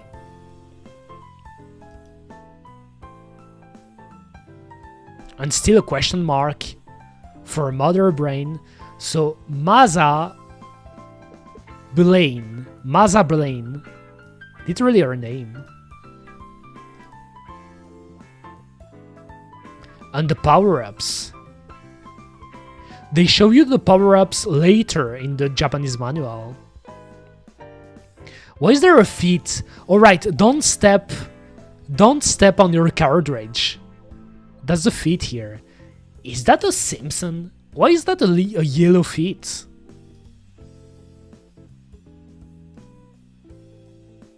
That's really cool. Oh, look at this. We get Samus butt. I think this one wasn't in the... Look at this. Look at this, Kuma. I'm looking at it. Look. Samus butt. Samus butt. But since we don't know she's a female yet, I guess that's tricky, you know? That's a male butt. Because we don't know she's a female yet. That's a male butt. That's the twist. Samus butt.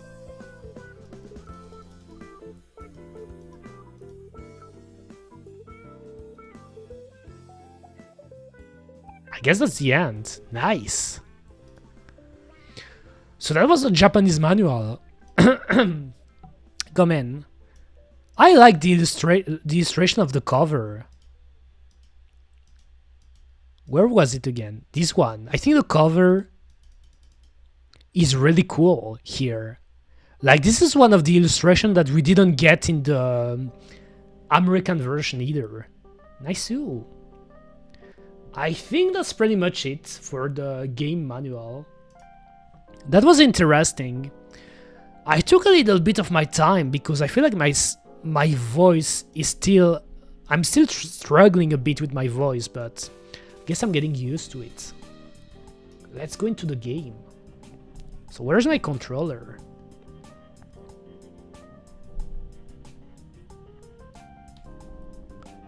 Do I have Bluetooth enabled? I think I don't have it. Let me enable it.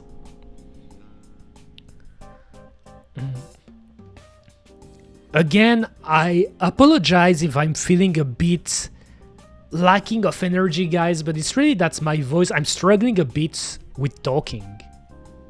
A bit more than usual, which is a shame, but I'm trying. Alright, I should switch it. My 8-bit DO.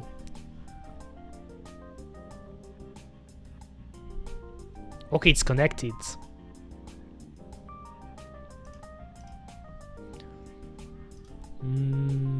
So it's connected.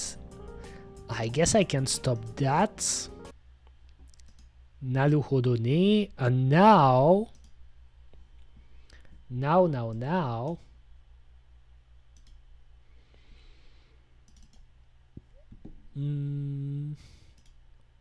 Let's start the game. I'm pretty sure, I doubt I will beat it today, honestly, you know. I doubt I will beat it today because I took my time to read the manual because I was curious. And again, I'm still pretty bad at Metroid, but it's one of my goals to beat the game on stream. By the way, there is a last thing I haven't shown you because I shared it on Twitter, actually. Let me show you before we starting the game. Where's my source again? Here. There's a last thing I have to show before starting the game again. So I can put the chat back. Where's my chat? Here.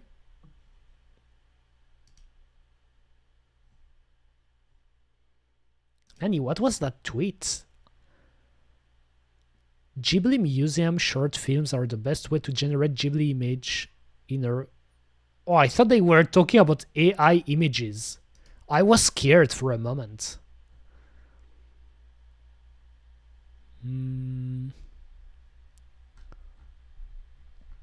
Okay, where's my link again?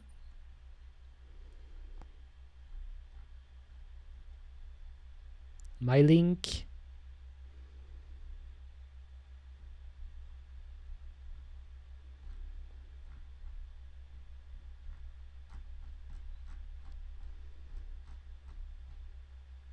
Okay, I found it.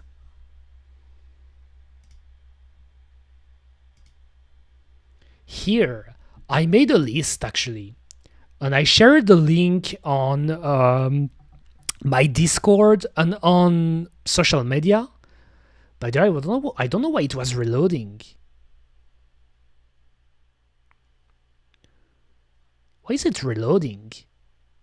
I had the images here, but now it's just... Okay, now it appeared again. I don't know why it's reloaded, because it was already loaded. Well, anyway, this is the list, because I plan to play... Really, I've got in the mood into playing all the Metroid games, you know. Some of them I actually never played, you know. I actually never played Metroid Prime 2 and 3, and all of the recent ones. Currently, I'm playing Metroid Dread, but I think it could be fun if I managed at some point to stream it. To stream a run of the game if I manage to get my hand on a capture card. And currently, here I did a tiny bit mistake. Like I said that this one is in progress. I can actually change it live. I should rather put it here. This is the one that is in progress. And this one is in my backlog because I'm actually playing the NES version now. I kind of want to try the Famicom Disk System version, an arcade version on stream. That could be interesting to show. But yes, I kind of want to try out all of the other games on stream and maybe beat them. That could be fun. So this is a link, Eureka, the erratic alien, that I shared on Twitter, on Blue Sky, and also on my Discords. Pretty much my list, because I'm going to put the links to my streams here. Like probably I'm gonna do playlists of the streams I did on YouTube and put the link in here. And here I'm gonna say my reviews or judgment, sabaki, like the judgments I give to the games, because I'm kind of curious to see how much I will love them nowadays, or hate them, because I could be hating some of those games. We never know. Okay.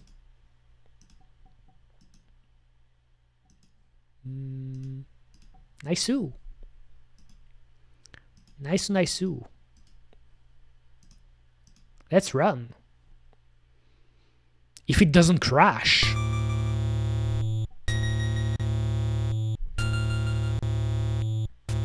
It works.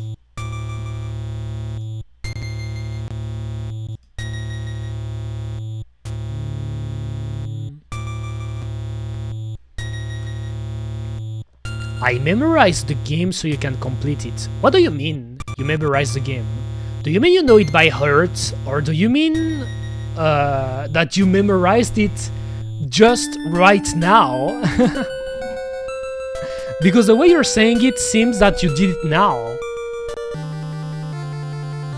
I mean, what I'm struggling with right now isn't necessarily the idea of finding my way through the game. It's just that there are some of those enemies that I'm struggling to beat.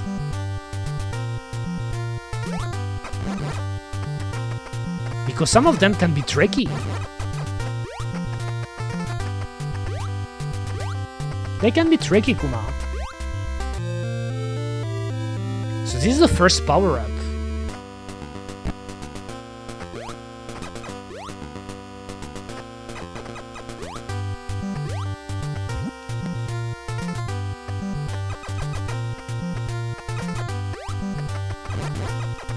Nice. And it's true, in this game you can't crouch. Because when you press the crouch button, you get into the ball form.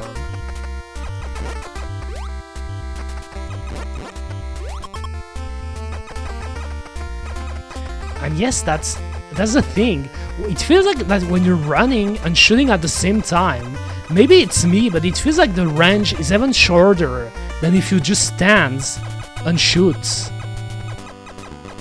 That's interesting. The sushi buffet that I just went was God.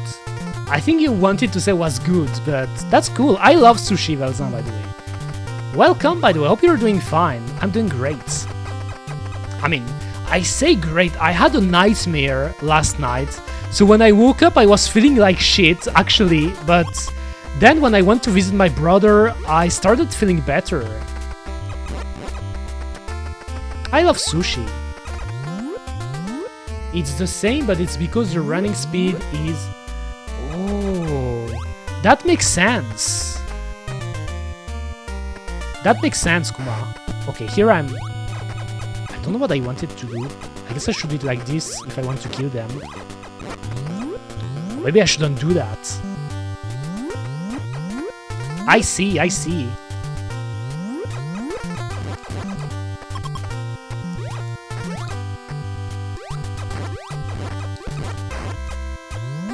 I'm already doing bad.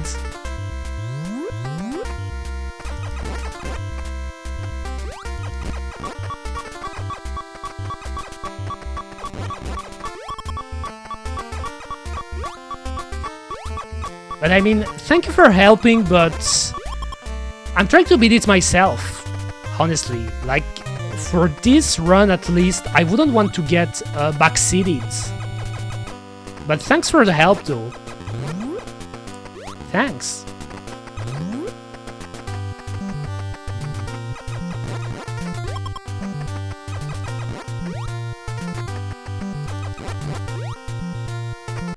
Message deleted. Nani?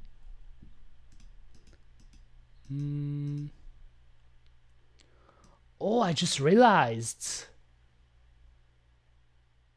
Okay. You are on YouTube.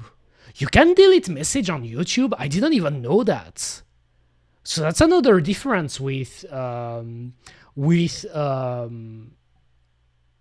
Twitch, I guess.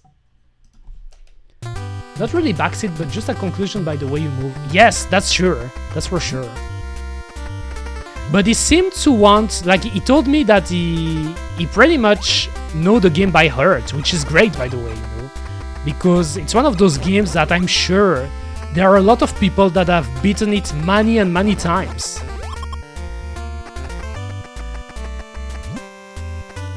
I thought you were talking to me. Oh no, actually, because I never explained it to you, Velza, by the way, because I did change it in the way I do my chat. If you look above me, you can see like there are people talking into the chat, and you can see the logo next to the names, because currently I'm multi-streaming, if that makes sense. You know, I started to doing multi-stream, so I'm streaming at the same time on Twitch and YouTube, which is why that you can see I found a plugin that combines the chat from Twitch and YouTube, and that's why some of the messages that I receive, you won't see them on the Twitch chat, but if you look at the plugin just above my head right here, you can see it. You know, there are people that are sharing messages from YouTube with the YouTube logo, and then there are people sharing messages from Twitch. For example, you have a Twitch logo right here. Yes, exactly. That's a new setup, you know. That's a new setup. At first, it was a bit confusing because I didn't find a way to put the chat combined like that. But since I found the plugin, now it's easy to see, you know. Obviously, you won't see it on Twitch, because on Twitch, you will only see the Twitch messages, but it's really useful when you do it this way. By the way, let's continue. I'm really bad at this game, by the way. But yes, I wasn't talking to you. I was talking to that other person. And I think they left, by the way. Maybe they didn't like it that I said that I didn't want to get backseated. But I mean, it's not that I mind getting backseated per se, but those type of retro games are really short, you know. It's not like I would need it. Press A to jump. Actually, I don't mind it, you know. I don't care. I don't care. But it's just like the guy seemed like he was going to say, because there is a difference between backseating by giving hints and stuff, and another thing where it's just, okay, I'm gonna tell you how to play the game from beginning to the end. First, you should do 3 steps, then you should open this door, then you should kill this enemy, then you should go backwards, and like doing a step-by-step guide, you know, which, okay, you can do it this way too, but you're not playing the game anymore, I guess.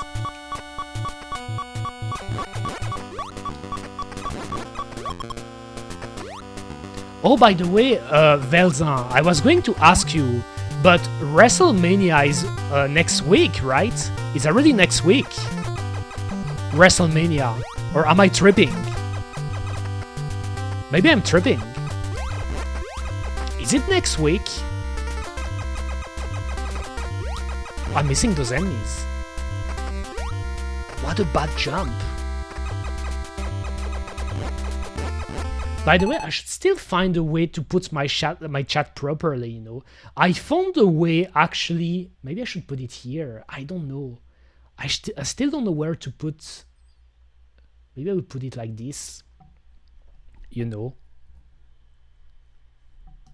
And then like this. I'm still struggling a bit with my setup, even though it's better than previously.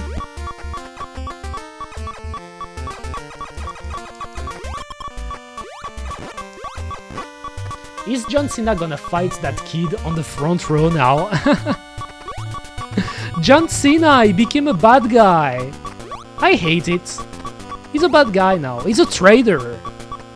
John, why did you do that? He's a traitor. Cena is a bully. Yes, he's a bully. He's a bully, Kuma. Next week, that's nice.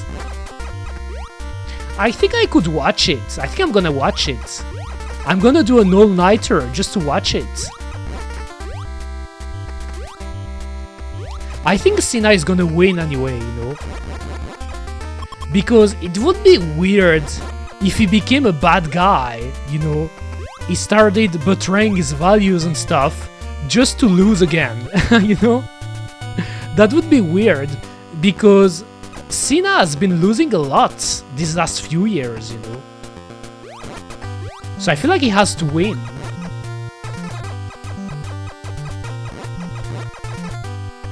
Even though I really like Cody Rhodes, you know? I really like Cody. He's nice. A nice guy.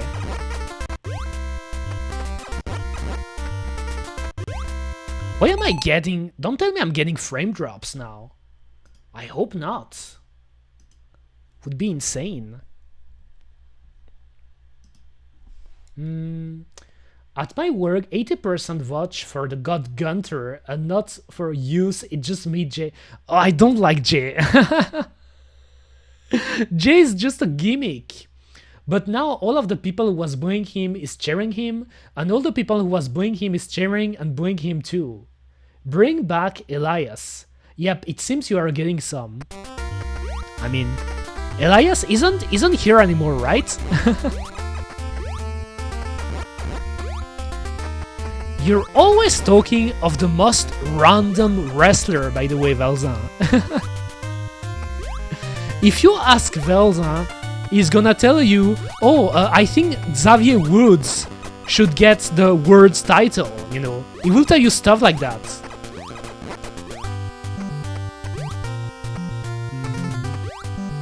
I think I should go right again, right? Because the other doors are stuck. I'm actually surprised I'm still alive.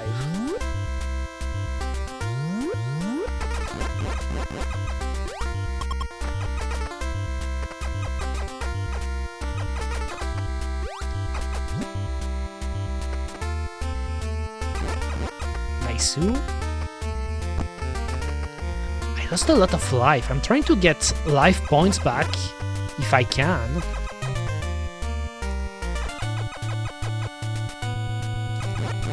Naisu? 28. So those guys are unkillable.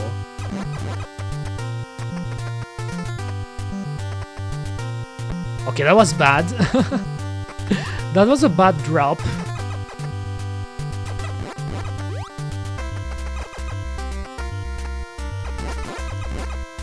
Nothing. Give me some drops. I need my life back. I only got 20. Give me drops, Kuma, please. Damn, I'm really doing bad. I think I will die.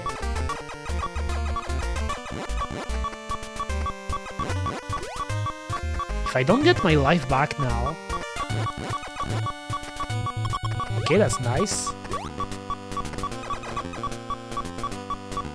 I hate this noise when you're getting close to die.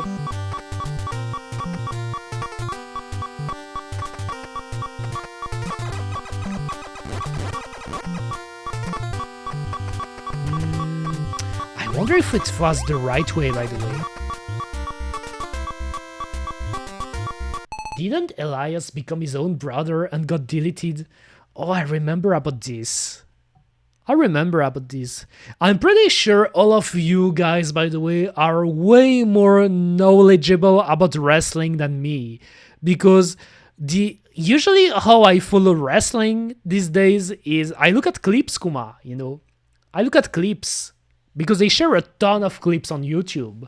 That's what's really good with WWE these days, I assume. It's like they're sharing clips and stuff. So it's easy to stay up to date, even if you don't follow the program.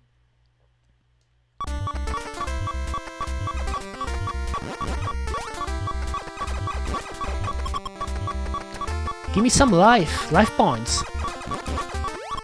I'm surprised I haven't died yet, by the way. Maybe that's a proof I'm improving. Oh, that guy. I hate that guy. That guy is a bitch. Yes, that guy is a bitch. I hate it.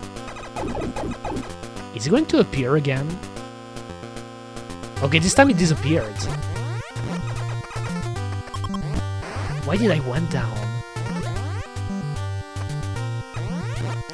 And those guys, I think you can farm. for life points. Like this.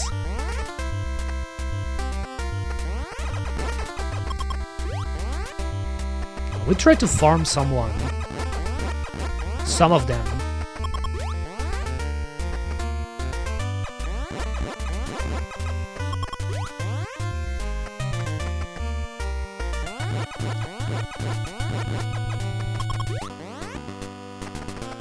Give me more. That's one of those strats, you know, that I invented myself, obviously. Farming for life points. Was so strange to have to face Elias and somehow fun.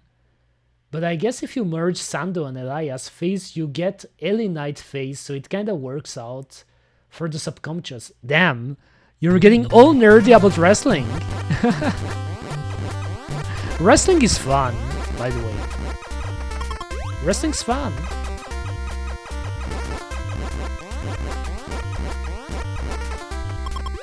Nice.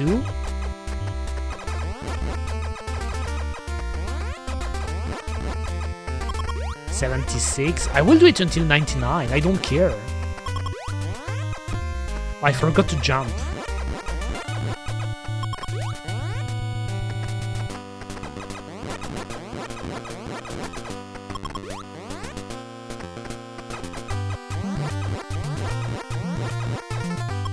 $88.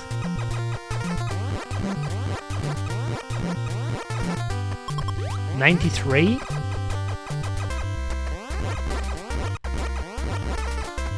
$98. That's my strat. $99.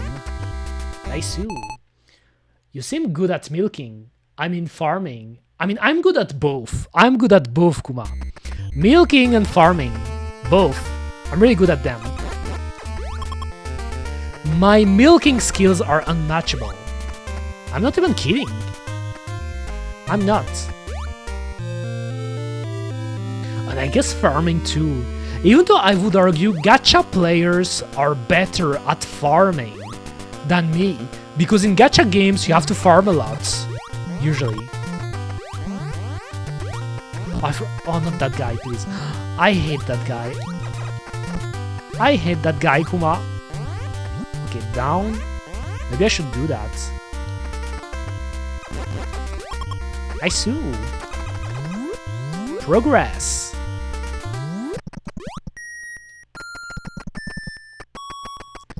And here we go to the second zone, but I still don't know if I should go here right away or not. And I got missiles too.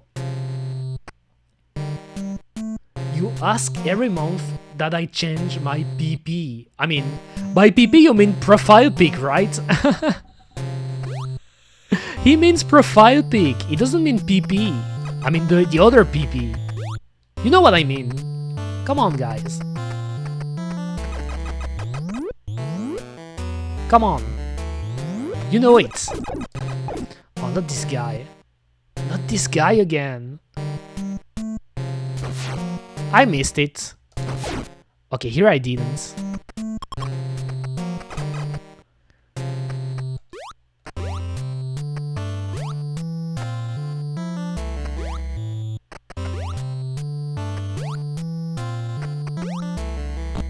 Oh, not those things.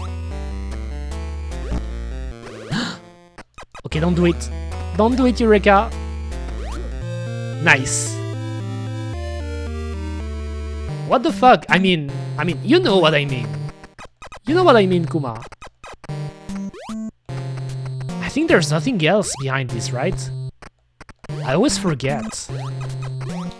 Also, I forget, can you shoot at walls? Are there some breakable walls in the first Metroid? Like in Castlevania? That's what I wonder. Because it's been really a while I haven't played the first game.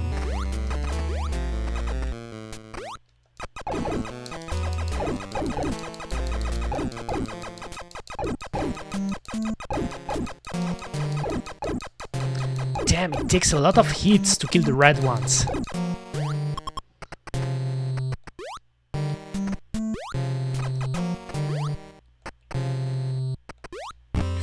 Oh no, not this.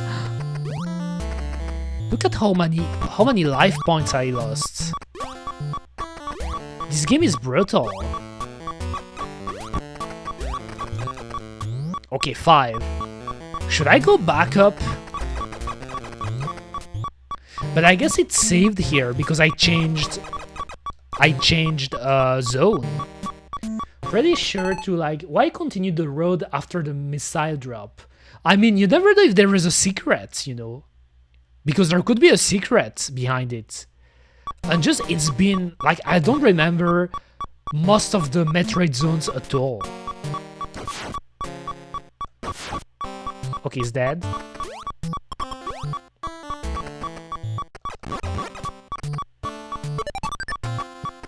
Now I did some life point backs.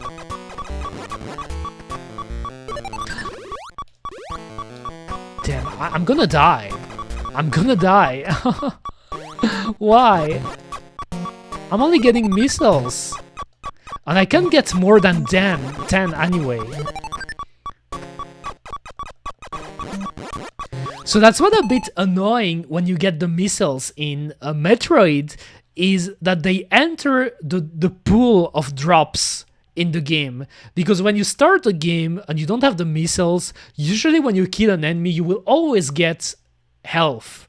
But here, since I got the missile power-up, when I kill an enemy, I have a chance to either get a life, a health drop, or missile. And here I got really unlucky, because I only got missiles.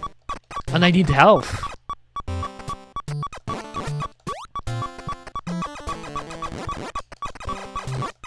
Give me something, please. Nothing. I'm getting nothing here.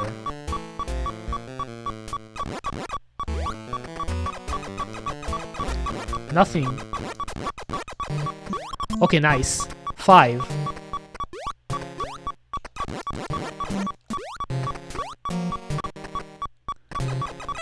I think I can't kill those guys.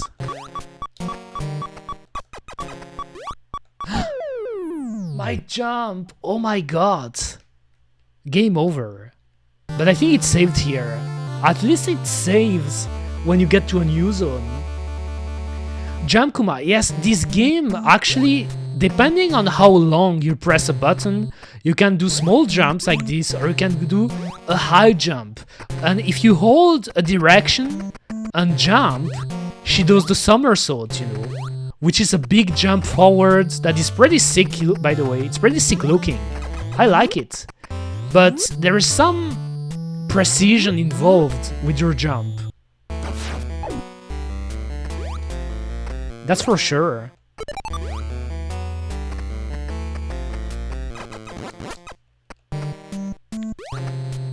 I can get this one.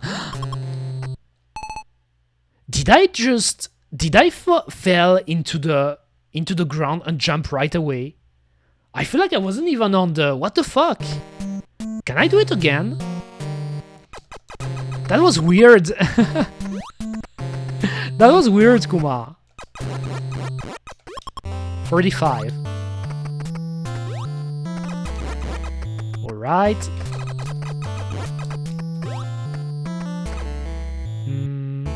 I'd like to get some more life, honestly. If I can. Like this, nice. Exactly what I want. I want more life points. Oh no, that's bad. That was bad. Obviously I got hit by those hedgehogs. To me those looks like hedgehogs. I know they're not hedgehogs, but still. They're spiky. Aren't those the zoomers? I think they're called zoomers.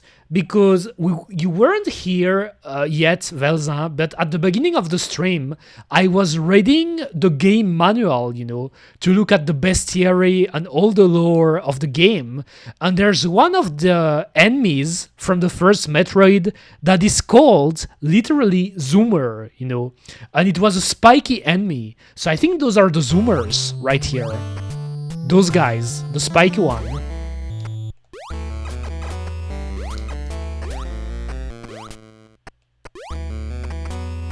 Nice.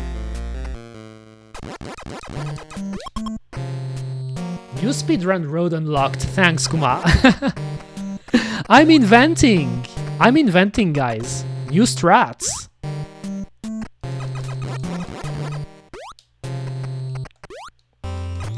Okay, then. I think I wanted to go up last time. I don't remember.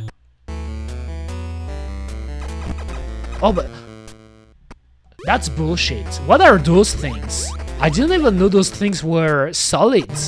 What the fuck? What are those weird bubbles or balls?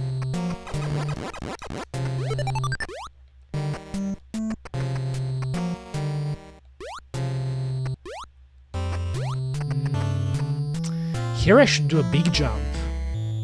Oh, I missed it. Can I even jump that high? I can't. So how should I do it? So it means I can't go here, right?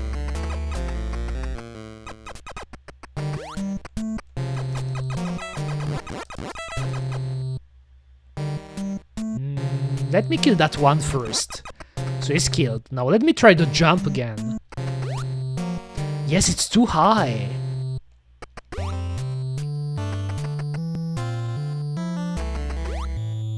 Oh, I was close. I wonder if you can cheat. Maybe if I mash. It feels like it's possible, but...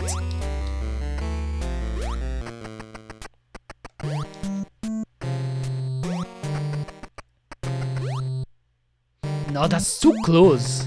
And what if I just jump? Yes, that's way too high for me. So maybe it's with one of the power-ups. Oh damn, that was bad. You can't stand off those things. Is there a damage boost mechanic in the game? That's what I wondered, you know. I think there could be, but should I try it? I could try. Because it's true that with a damage boost, you should be able to skip it, you know, to do the jump.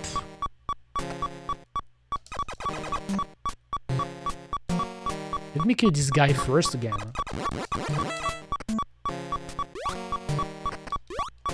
Not like this.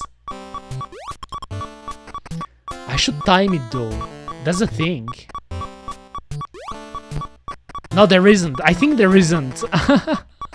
I tried, but it doesn't seem so. Or at least I did it. I didn't do it well. Not this guy. Oh, I wanted to kill.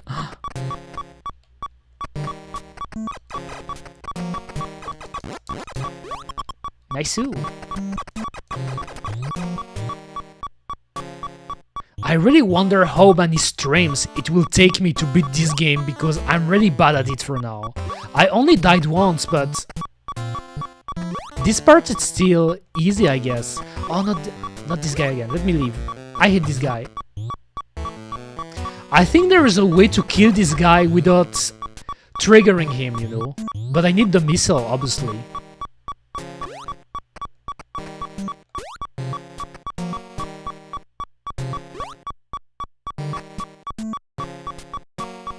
I don't see him. I don't see him. Nani? Did he disappear? He disappeared. Weird. There's supposed to be an enemy on the sailing right now, but here it didn't spawn. That's weird. I think there's another one. I don't remember. Oh, not those guys. Oh, I can farm them.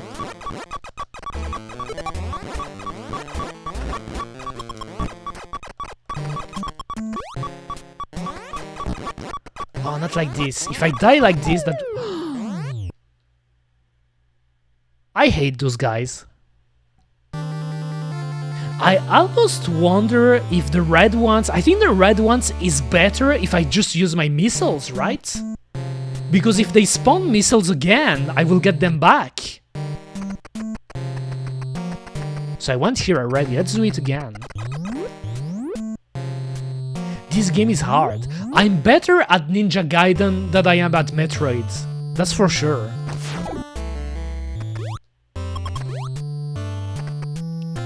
I'm not good at this game.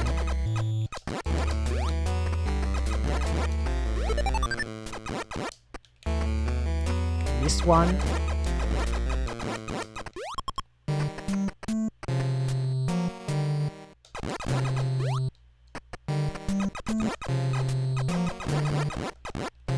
Some of them are buffed. Alright, this part is easy.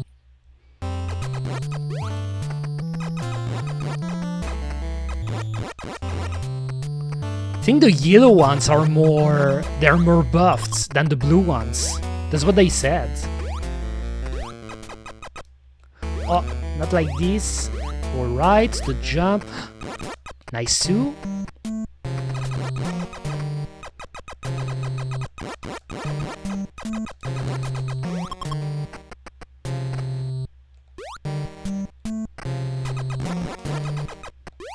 Okay, I can't get this one because I would fall into the lava. And then I go down because I can't do the jump up yet. I have to go down here. And now that's the annoying part again. I'm always getting filtered by that part because of those enemies.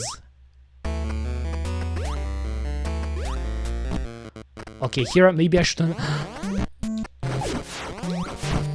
What am I doing?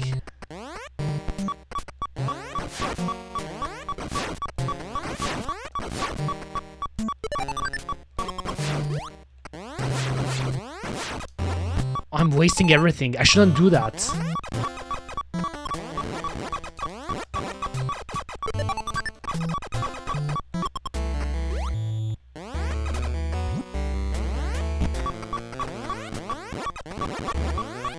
I want life.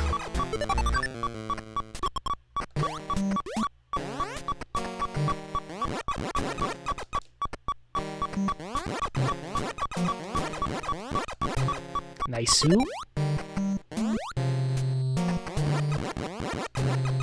Nice. I think I found the loop. Oh, not this guy. They're going so fast. That's the thing that's a bit tricky with those ones, you know. Oh damn, I'm getting clobbered.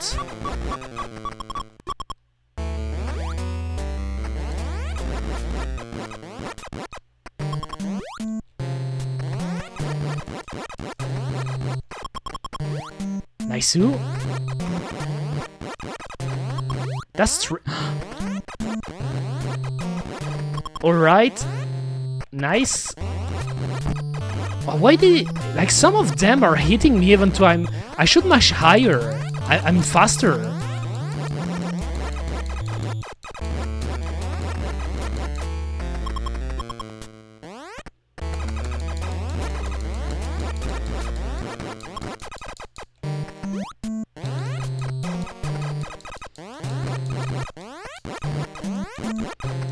Okay, that should be enough.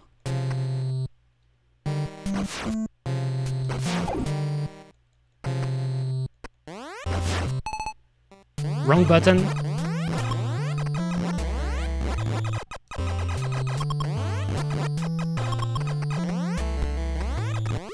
Oh, not this guy. I hate that. What? Alright.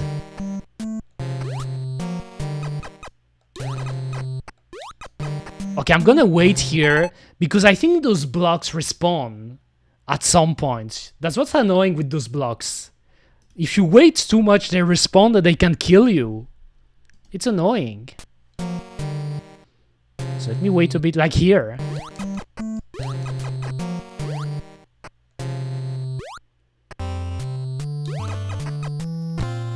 What? No. I got stuck. This guy is a bitch. Oh my god. Oh my god, I got stuck. I got stuck below the platform. I tried to move to the left, but it wasn't working. This game is brutal.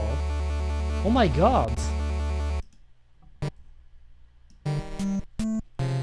Let's try again.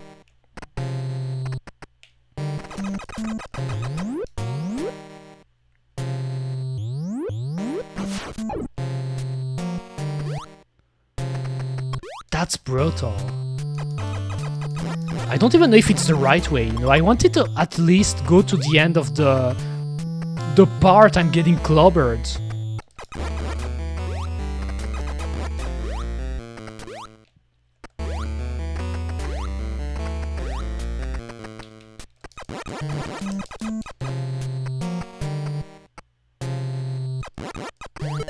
Missiles?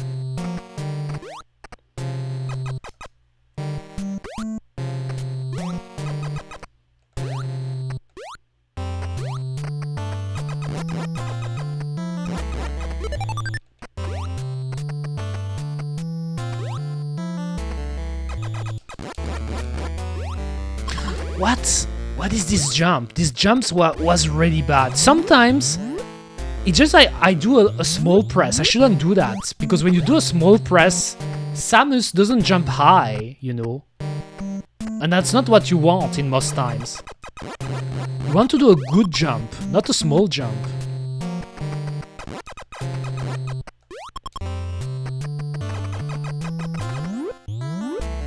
Okay, let's try again.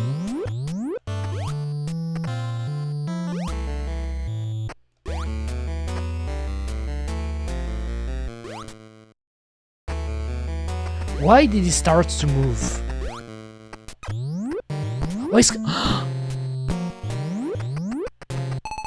This game is bullshit. Have you seen that? I think it's on purpose. If you open a door, like that's not the first time it happens. If you open a door in Metroid and an enemy goes through the door, you're getting fucked inside the door. I'm not joking. And the enemy doesn't even leave the door, you know, he enters. You're getting hit several times by doing the transition in the doors, and then you leave and the enemy isn't here anymore. That is bullshit. I can't believe my eyes. Maybe I should go... Is it still here though? Maybe it disappeared again. I think it disappeared again. Okay, now let's try again.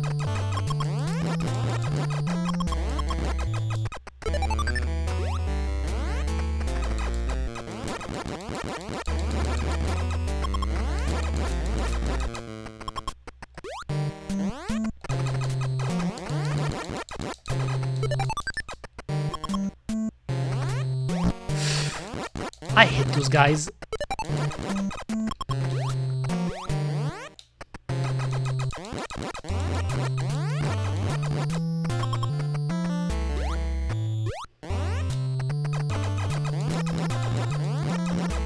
I'm mashing.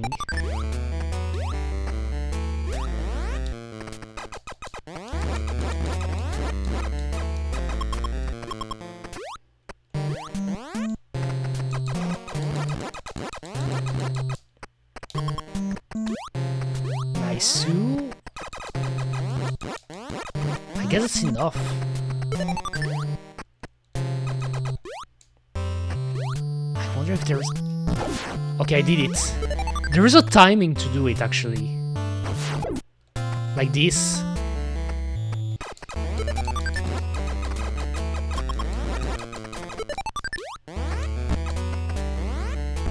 Oh, not those... Here, I'm always getting fucked in that part. It's insane. It is in... Oh my god. You try to be methodical and then you're getting fucked. That is insane, Kuma. I can't believe my eyes. What's annoying about it is that it always... When you start fucking up, it's over. It is. I think I found the timing about killing those flying guys, but... Also, I noticed my voice now is starting to feel better, so maybe honey was the secret strat. Because now I don't struggle as much to talk. I don't know why at the beginning I was struggling so much. That's weird. Maybe I needed to warm up. Maybe that's what happens. Okay, if I think about it, I don't need to kill those zoomers. I think those are the zoomers. I don't need to kill them because I can always farm my life back by killing the plants. I mean, they're not plants, but they're coming out from pipes, like the Mario plants. So I will call them plants. Because those are plants to me. And I'm whimsical, you know. Ageism. Did I say something bad about their age? I don't remember. I must kill all the Zoomers. I must! The Zoomers in this game, I wanna kill every single Zoomer in Metroid. I wanna kill them. No exception. Let's kill all the fucking Zoomers of Metroid. I said it. We should kill the Zoomer, Kuma. Look at them. Look at the spikes. They're edgy Zoomers. They're still in their teenager phase. With all their spike and stuff, probably listening to emo music, listening to Linkin Park, or I don't know what would be the modern iteration of Linkin Park. By the way, I used to love Linkin Park, you know. That's a great band. But they're from the early 2000s. Look at... Oh my god, I hate this guy. But I can farm now.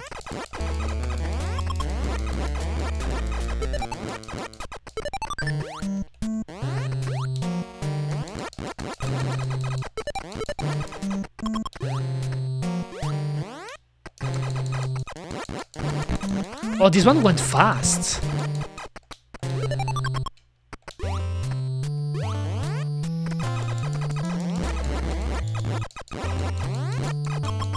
Give me some life back again.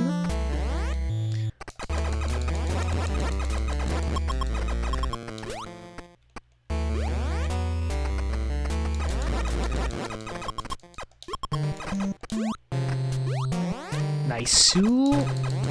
I'm good at farming and milking, as you said. But it's so weird how my voice needed warm-up. So maybe the voice warm-up thing you said, Boris, was right, but the problem is I don't even know when I would do that. Because usually before streaming, I'm already busy with doing stuff usually. I don't even have the time to warm up my voice. So I wonder how I should put it into my routine. How I should do it. To put that into my routine. Okay, I think that should be enough.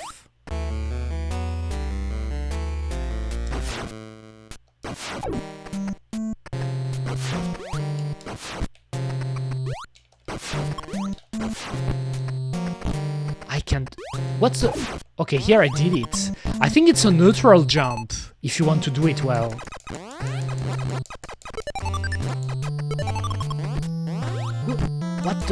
What the fuck? Why did he start to appear from the other side? Okay, those guys are annoying for some reason. They're more annoying than the previous one. Way more annoying. I don't know why. They don't spawn in the same pattern, which is... Oh my god, this part... I hate this part. I hate this part. It doesn't make sense. Okay. Personal best, I think.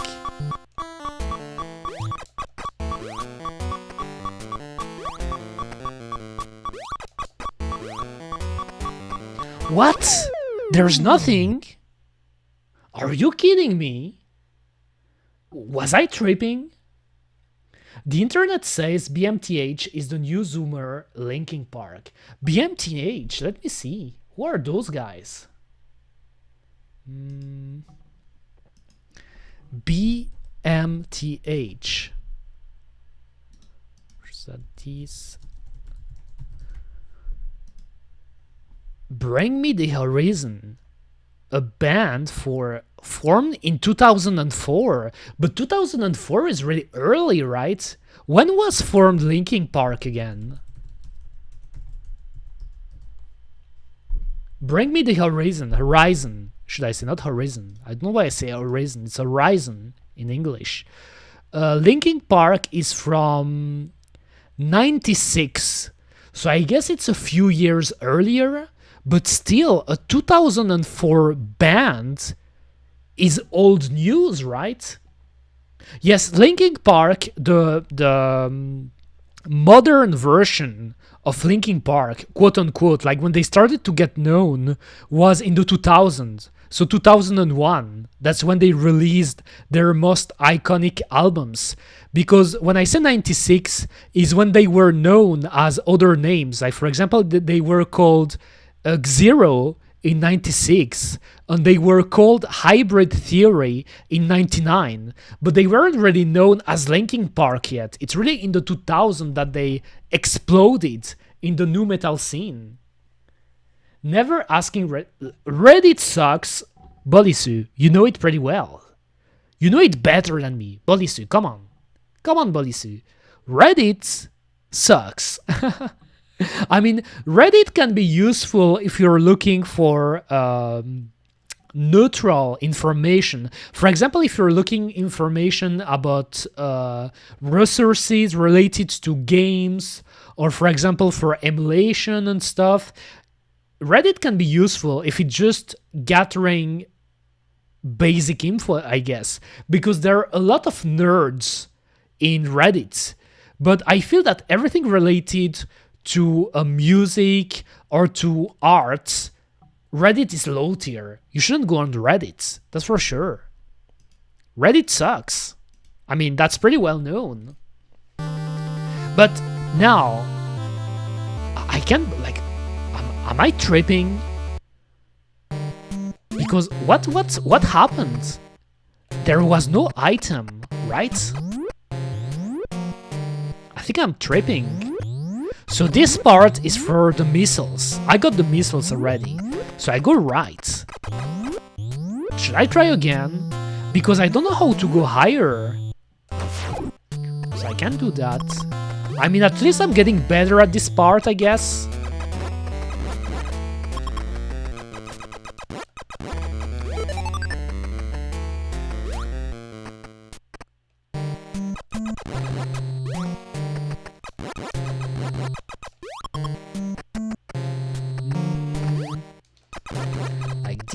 Like this.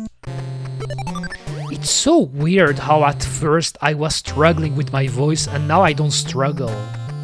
Now it feels like my voice is warmed up. I had a feeling it was going to happen. Oh my god. That's a disaster. I'm killing myself. I'm killing myself, guys. That was a disaster. I am killing myself, Kuma.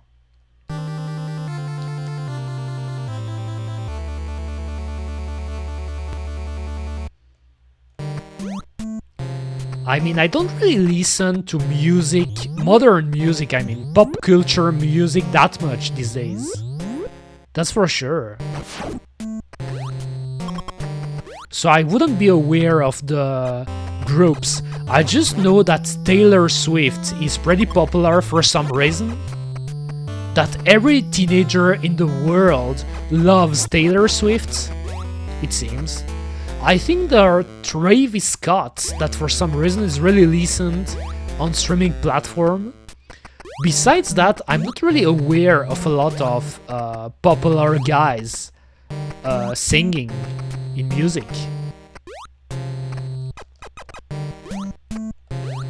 Because I never really listened to pop music, pop culture music, if I can call it like that. I always listen to stuff that I like, so usually anime songs, video game music. When I was in the mood, Japanese city pop. I had a phase where I was listening to vaporwave, believe it or not, and then other stuff like future funk, and just generally speaking, I listen to what I want, but not the popular stuff. Is Travis Scott the drummer of Blink 182? Was he a drummer? Travis Scott is a rapper, right? I think he's a rapper. I don't know if he was a drummer at first, because I don't know the guy. I just know that the guy is a rapper and that he made shoes. Like, there are some shoes that are named Travis Scott. Kind of like how you can get Jordans or other shoes made by popular people.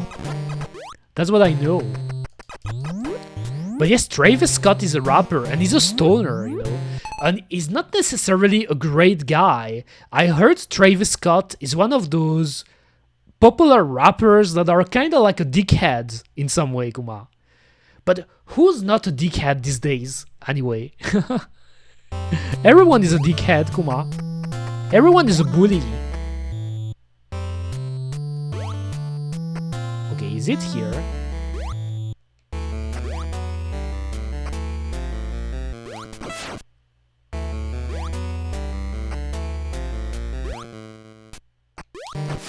Okay, oh, I got it.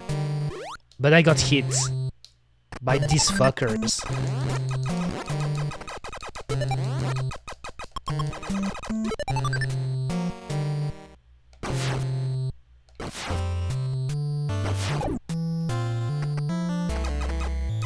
Oh, oh my god, not this guy, please. Okay, I did it. So it's a neutral jump you have to do. That's what you should do.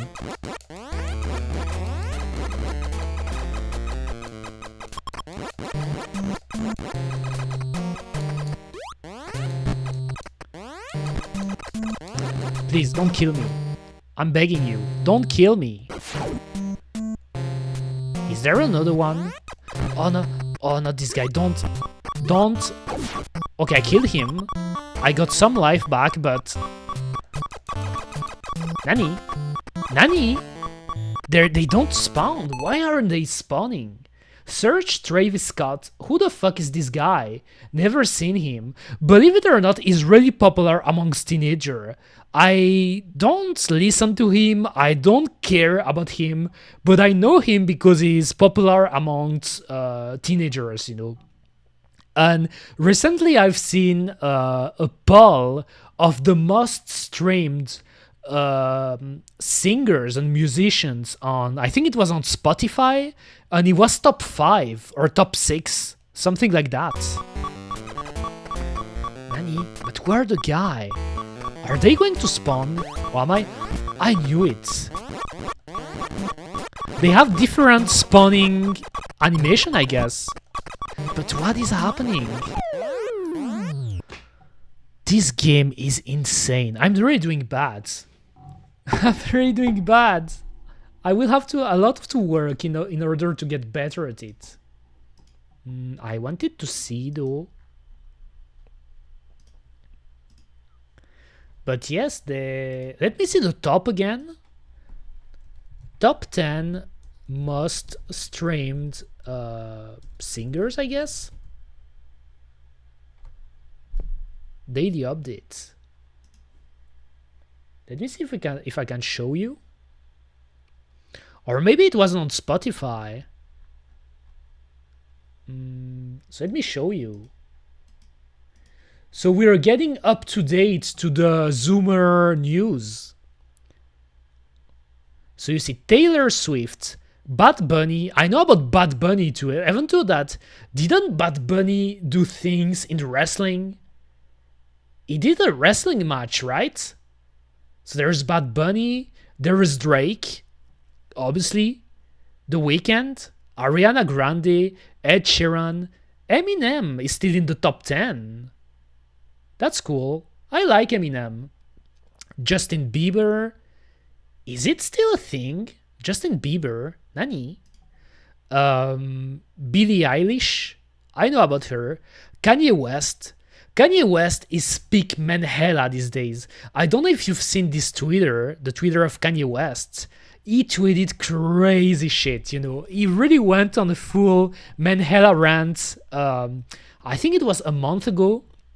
But yes, BTS. Who's BTS? Is the guy? No, it wasn't. You said BMTH. So those are not the same guy. I don't know who's BTS, by the way. I don't. Travis Scott, Rihanna, Coldplay. Coldplay is a boomer band, right? J Balvin, Bruno Mars, Kendrick Lamar, Dua Lipa, Imagine Dragons. This one is a cute girl band, Imagine Dragons. Just Words, XXX Temptation, David Guetta, Ozuna, Lana Del Rey. All of those are, I guess, known in some ways. They are the military Korean guys. Nani? The military Korean guys? BTS. This area is restricted to our premium members. Fuck you. Stop making the internet a paid thing. Oh. Naruhodo ne. It's a Korean band. I don't really listen to K-pop or K-rock or any type of Korean song. I never really was into Korean music for some reason, you know. Even though I know K-pop is really, really popular, but I never really was into it. I don't know some dancers that are on the army or something. Oh, but because I know, I can tell you why, Bolisu. Actually, it's pretty interesting because I know it actually thanks to Tekken. Because back in the Tekken 7 days, when I used to play a lot of Tekken back then, I was also following the tournaments.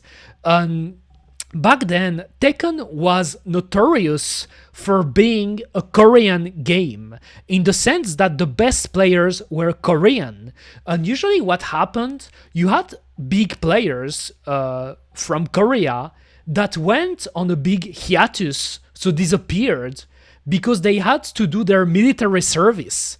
Because in Korea, in South Korea, the military service is mandatory. You have to do it.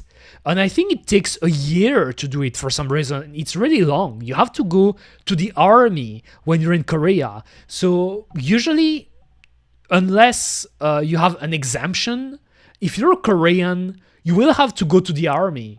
It is mandatory. And I think that to this day, it is still mandatory. So it's not necessarily just related to the band or anything. I think that's everyone. Because I know a pretty famous Tekken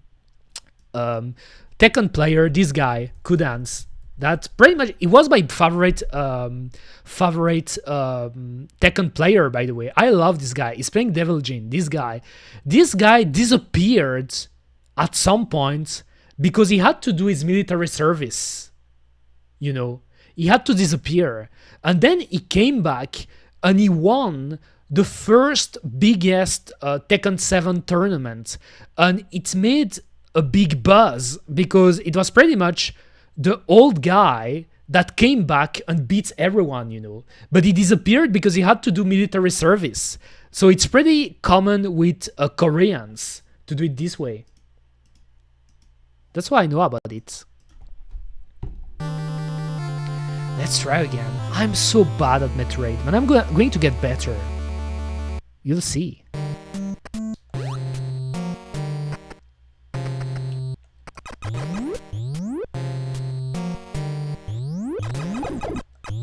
Okay, it was a bad decision. Let me leave first. Let me use my... Can I switch during the transition? Come in. Oh, you can! It's so interesting that during the door's transition, you can do stuff. Like, for example, switch your weapon, prepare something. It's interesting. Nice. Let me get it. This guy's... Oh my god. Oh my god. Oh my god. This guy's a bitch. Those zoomers, they're bitches. I hate zoomers. I hate zoomers, Kuma. Why did they make zoomers into this game? Why? Why did they make zoomers enemy? That is a travesty. Of all the enemies, they made zoomers.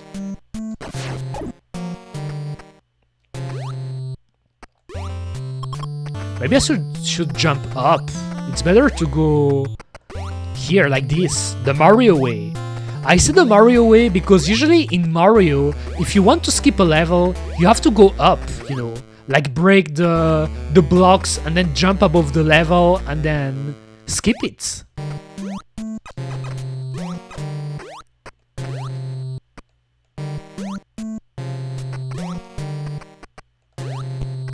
Okay, I got hit, but I don't care.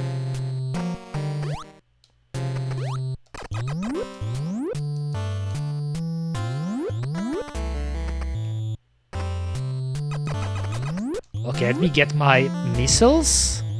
I got my missiles. Slowly jump. Slowly, don't trigger him. How did he get triggered?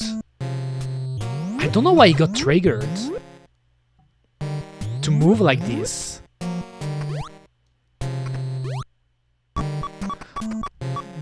I hate you. I hate you, Zoomer. Yellow Zoomer. So when you trigger in, like if you leave the door and come, oh no, he's here. Weird. I don't understand this game sometimes.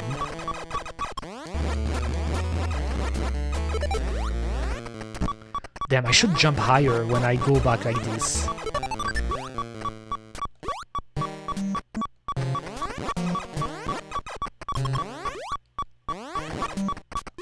Damn, like, I hate those guys. Oh my god. What are those guys called again?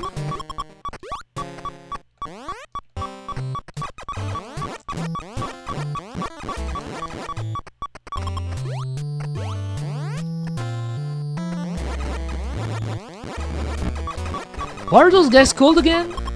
I hate those guys.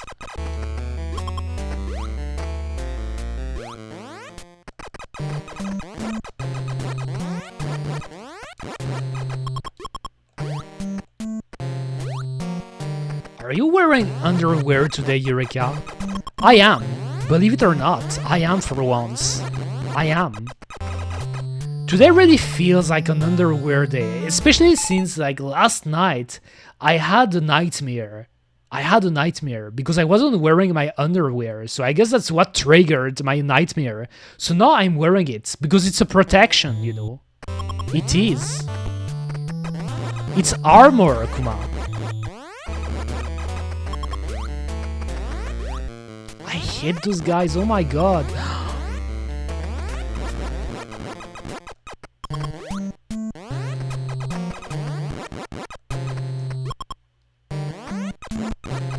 Those guys are... oh my god, I hate those guys. And sometimes they tank your shots, you know. They're so... okay, that's... oh my god. What?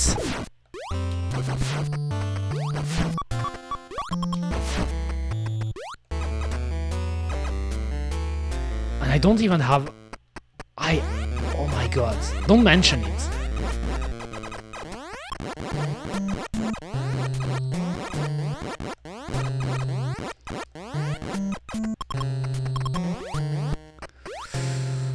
This game is impossible. This game is impossible, I swear.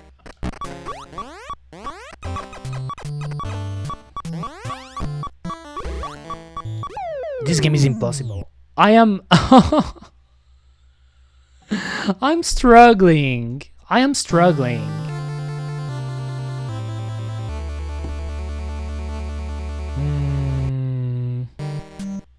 Should I try again this part?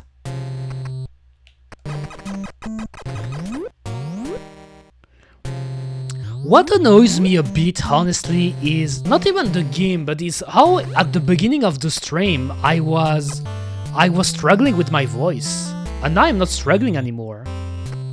How do I kill this guy now? Can I just skip it? I don't care about this guy. I don't have missiles now anyway. Look at how he's following me. This fucking bitch. He got stuck.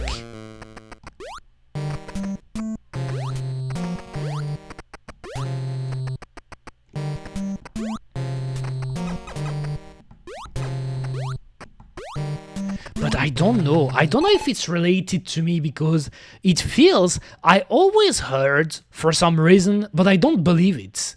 I don't. I think it's a conspiracy. Like, tell me what you think about it.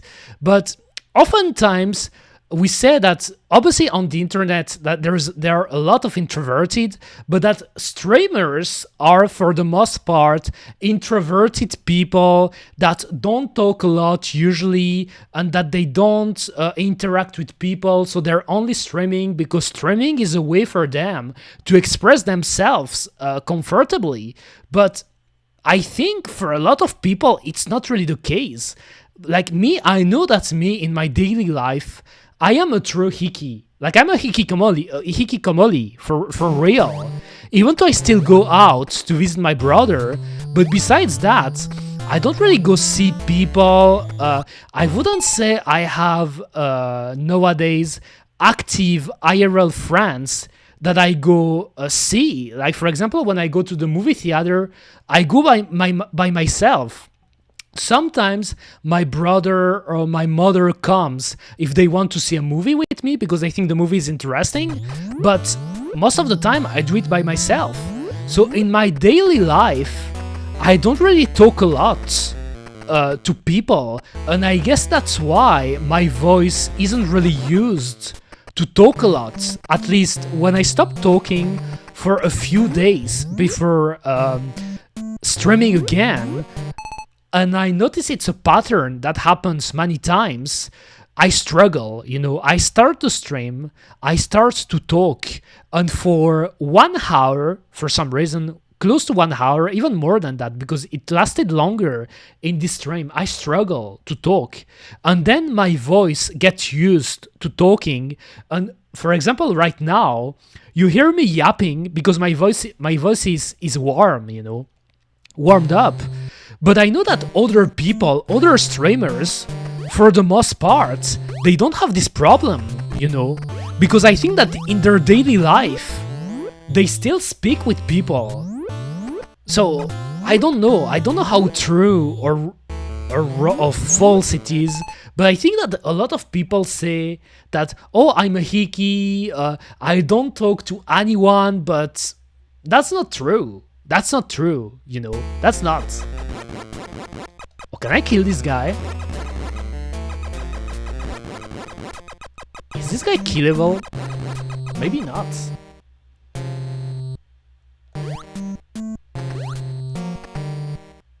Because I know that I don't have any missiles. How do I kill them then? Maybe getting missiles here. That's my only... You know what? I will do it like this way. I don't care. It's true that I got the turbo button, but I would be cheating.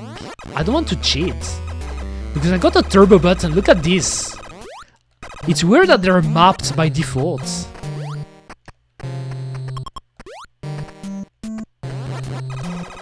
I could do it this way, I don't know. Because I don't like mashing. But that feels like cheating, honestly. I won't do it. I don't want to cheat.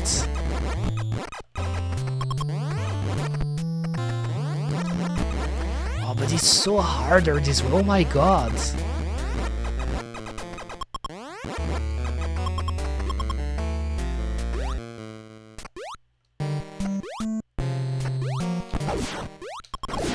Okay, I killed 2 of them. I got my life back. 20 life, that's good.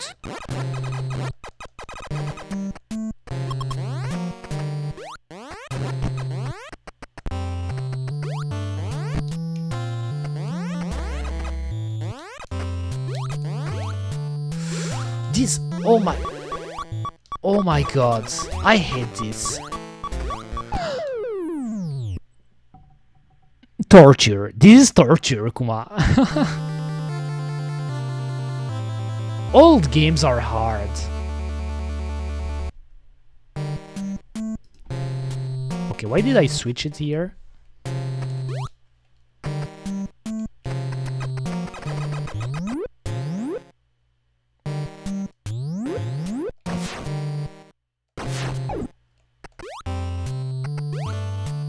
Okay, now I need missiles again. So I guess I should kill people like this. Okay, nice.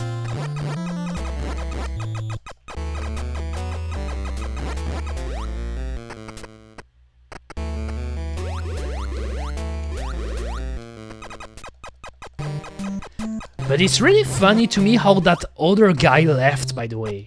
Like the guy who was on YouTube telling me, okay, I'm going to do a complete guide to you on how to beat the game because I beat the game 20 times.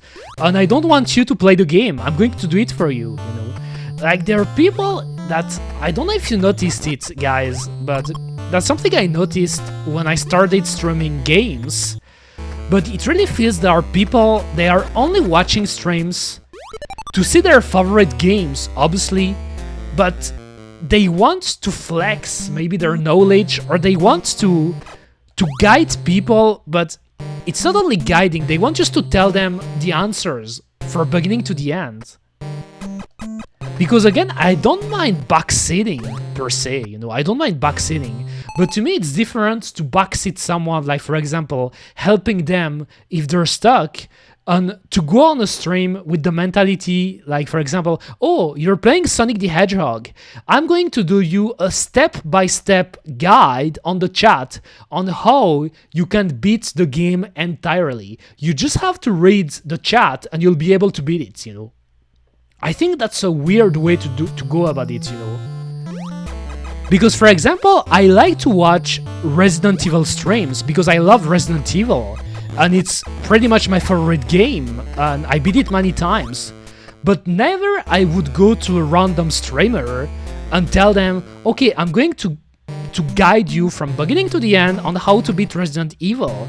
I'm gonna give you the answers to the puzzles, because you don't care about the puzzles, you won't find them anyway, let me give you the answers, and telling them everything. That's not fun. That's not fun, Kuma. But that's weird, some people are like that.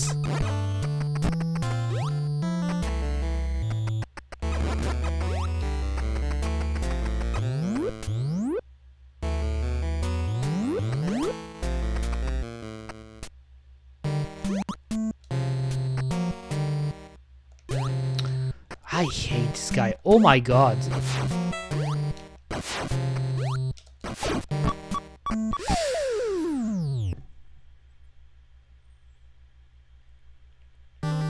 It hurts. I think I shouldn't go here. Like, I don't know why I keep going here anyway. I think it's usually younger or socially inept people. I think so. I mean, I still remember, I have many examples, you know. I have many examples of that.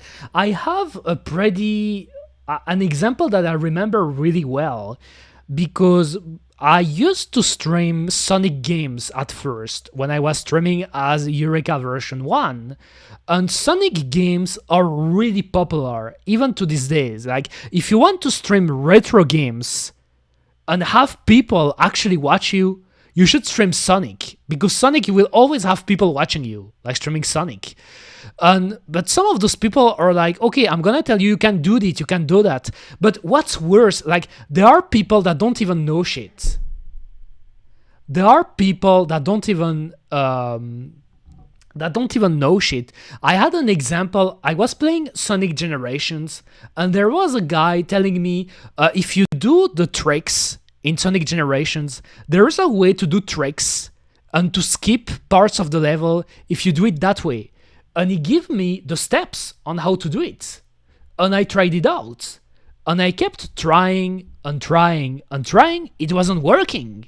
And he's telling me, oh, but you actually have to do it like this. It's working. And I kept trying and trying and trying, like based on the stuff he gave me, and it wasn't working. So at some point I gave up. And what I did, I looked on Google, because I was believing the guy, you know, like the guy couldn't, like maybe the guy was really telling the truth and I was doing it badly. And I wrote his strat on Google, and it was for a completely different Sonic game. It was for a completely different Sonic game. He told me for Sonic Generation, but it wasn't for Sonic Generations. It was for another Sonic game. And then I told him, you were wrong. Like, I even gave him the video, and he was like, oh, my bad, I did a mistake. And then he disappeared. To me, that guy is an example of a bitch. Like, literally. Like, this guy is a bitch. Because he was so sure. You know, he wanted to flex his knowledge, but his knowledge wasn't even accurate, you know. He was pushing for, he was telling me, oh, please do it, because it's cool, it's really cool looking, trust me, it's cool looking. And then it wasn't even the right game. And I called him out for that, because myself included, if I want to share knowledge, I want the knowledge to be accurate, you know. I don't want to spread bullshit to people. And that's really annoying when people do that. That is really annoying because they're so confident, you know. They are so confident that they're right, but they're completely wrong. Human confidence is incredible. It is incredible. Because even if you're wrong, you could tell the biggest lies ever, or inaccuracies.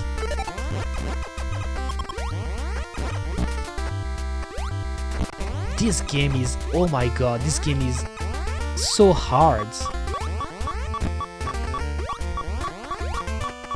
I want at least to go back.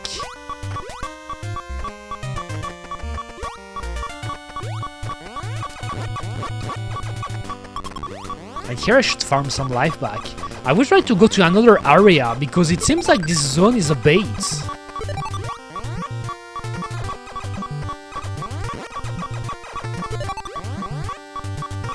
Pain Kuma, exactly. I hate when people do that. And that's pretty much why, by the way, I don't take requests, if that makes sense, you know. Like, if someone asks me, oh, Eureka, can you do that right now in that game? Because that could be a fun trick. Or usually I don't do it because first, I don't even know you. And secondly, I don't even know if you're accurate or not, you know.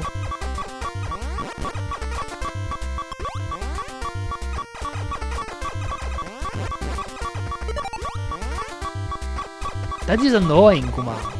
Why would you say lies like that? Hey, Eureka, why not put some bikini? I should have a bikini suits. That would be fun. Even though I got the reference, by the way, Prince Anime. Put some bikini. I should.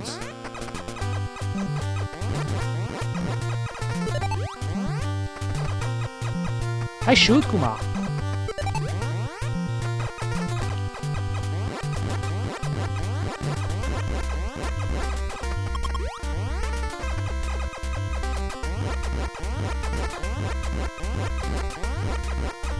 I wish there was a way to get life points. Oh, is that the limit? This zone is weird.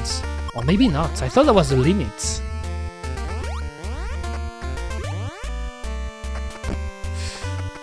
Those guys are... oh my god. Everything hits you.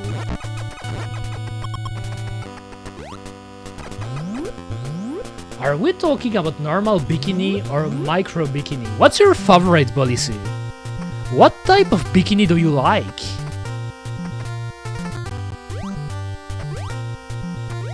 Micro bikini is really good, that's for sure.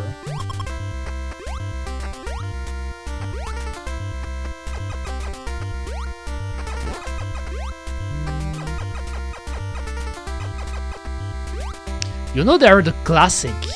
There is the school swimsuit, the Japanese school swimsuit, and there is the sports swimsuit, you know. And usually there is a big debate in Japan between school swimsuits and sports swimsuits. But I know that if you talk about it in the West, people would lose their minds, you know. They would lose their minds.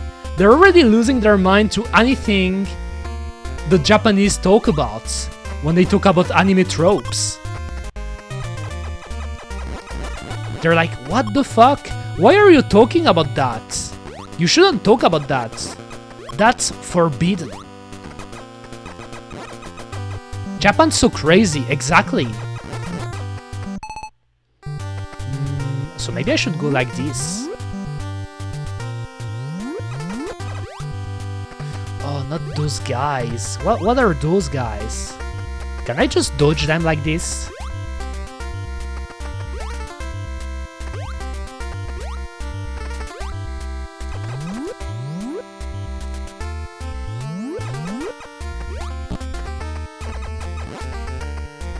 Okay, I don't care about this guy. I was trying to kill him, but I don't care.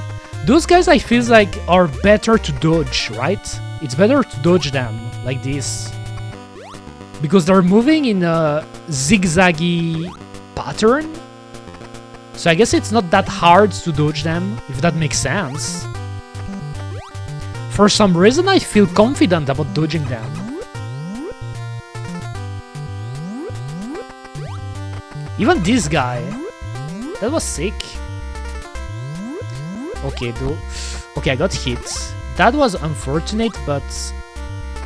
Okay, there are the blue ones. Frame drops because a lot of enemies in the screen. Oh, isn't that an energy tank? Oh, I got more lives. Look at my life bar now. I got a square. That's cool. I got a new one. Oh, not this guy. Don't start hitting me again, please. Okay, that's what... Oh my god. When you get into the sand... I think this is sand, right?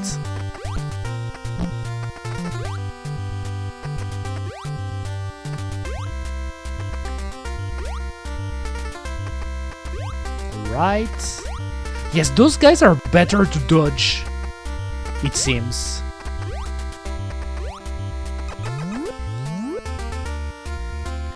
Okay, now should I go up or should I go down? Okay, I can't go down anyway. I can't.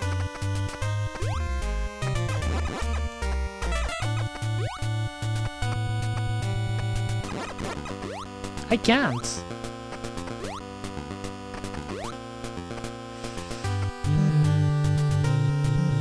I guess I could go left now.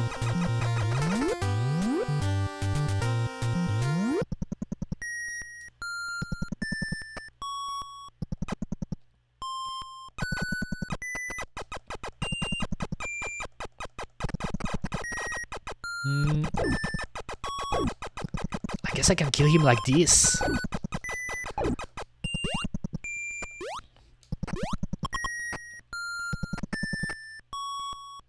Okay, there is a guy here. Nice-oo.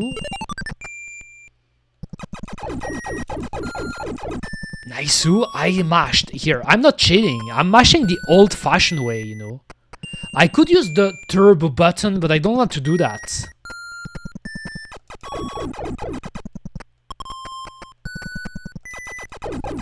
The red ones are stronger.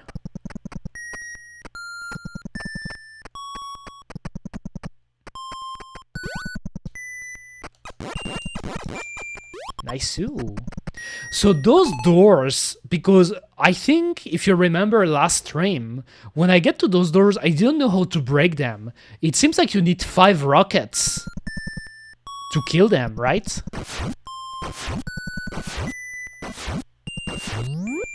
It does work. Is that a boss room though? Oh, it's a power. Nice. What power though? Bombing. So I got the bombs. Nice. And how do I use them? Okay, I can still break them. How do I use them? Oh. But is that the right button?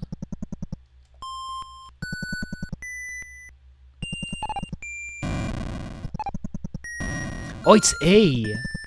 Because I was pressing another button.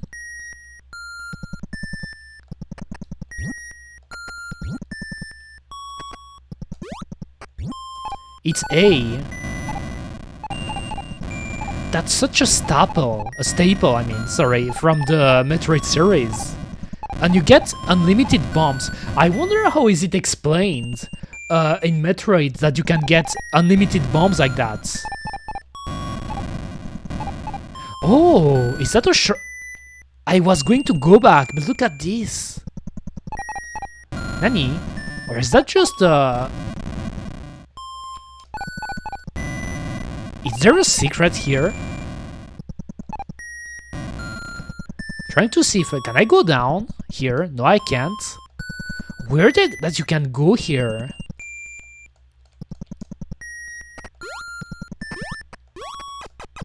Okay. Nice. But now I almost wonder, I think there was a door like that at the beginning of the game that I skipped then. So there's a power, another power that I probably missed.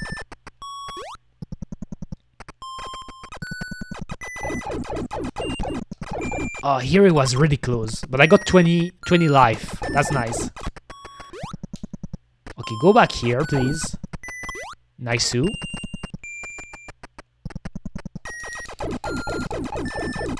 Here I hella mashed. Oh my god. Nice.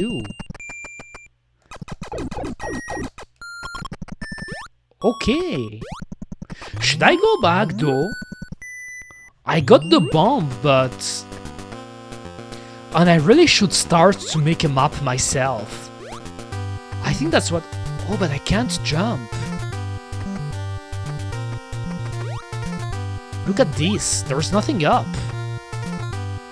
So I got the power here. I got hit. I got hit again. I hate that. Don't get hit like that.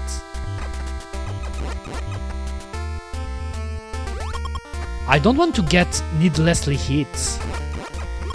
Okay, that's good.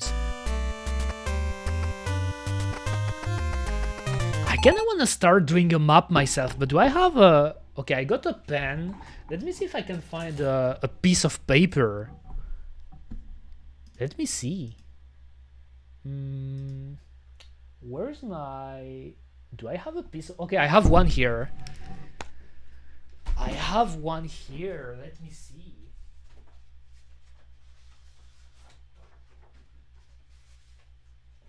But ideally, I should have started doing it from the beginning. But that was useful to read the game manual because I totally forgot that the red doors, you actually broke them by spamming missiles, like 5 missiles at the doors. Because I think I tried a missile once last time, and I thought that maybe the missiles weren't working. But it's really because you have to use 5 of them, which is a lot. That's a lot of missiles, Kuma. So I got my paper. Just let me put like this. Damn, I need more space on my desk. That's for sure. Even though my desk isn't that small, but... Okay, let me go back.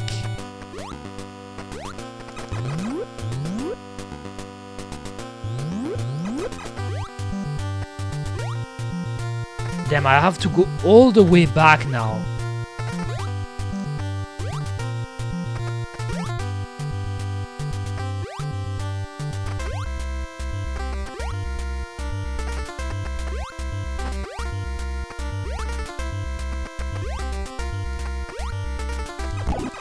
Oh, not this guy. I hate this guy. Oh my god. Don't bully me.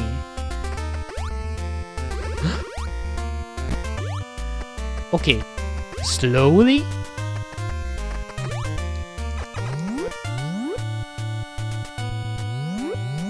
Oh, he disappeared. There was supposed to be a guy here, I think. He disappeared.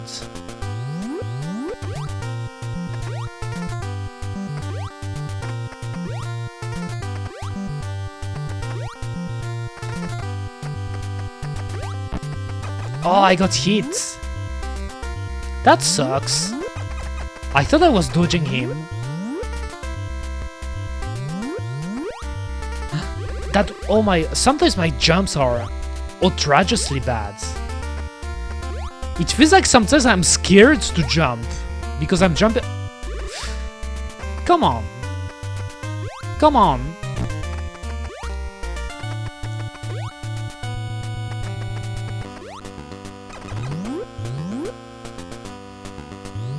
Okay, I guess I'm back now. So should I go back to the... Where should I go now?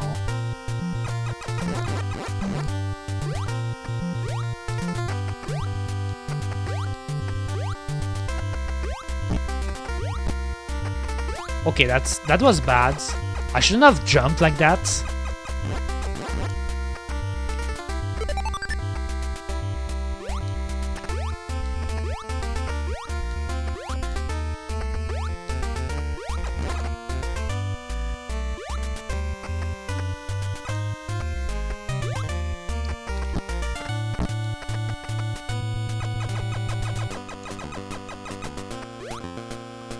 too many of them.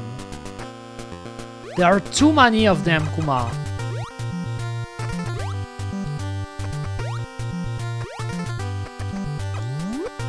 What is this place again? Okay, that's a new one. That's another place. But what I... Oh my god. What I don't like... I wish I could get some life back. Actually... Thank you for the follow, Rushor64. Thank you very much. And welcome to the stream. I hope you enjoy your stay, Kuma. Thank you.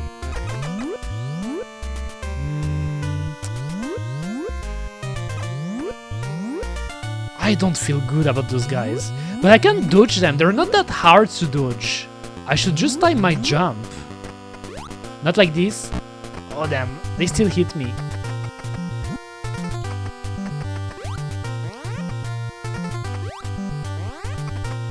Alright, I can go. What's the button again? This one, right? Oh. I don't like that. I don't like that. What is this? Is that the right pipe?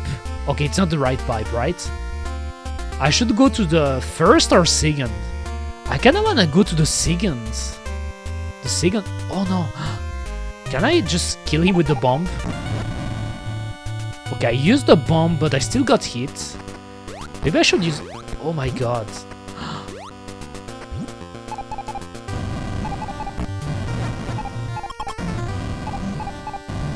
Oh, you're breaking... I'm breaking blocks. I see.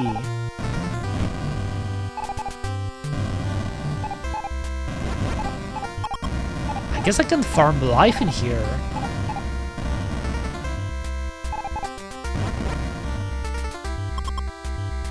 Okay, I guess I could go... Nani? Alright, I did it.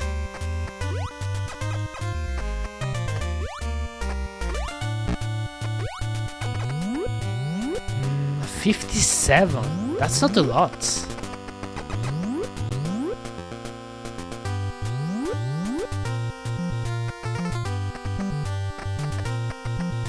Okay, now there. Oh, those guys. Can I farm them here?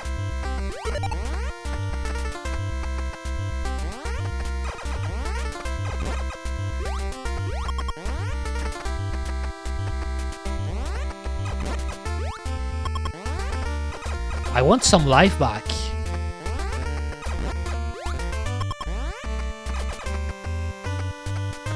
The thing that's interesting in this game is that it's not that hard to farm for missiles and life. But obviously this game also wants you, because they said that you will get a different ending depending on your completion time. So obviously if you want to beat the game fast, that's not how you should do it. But since it's my first playthrough in a long time, I don't remember shit about the game. It's pretty much like a first playthrough for me. Pretty much.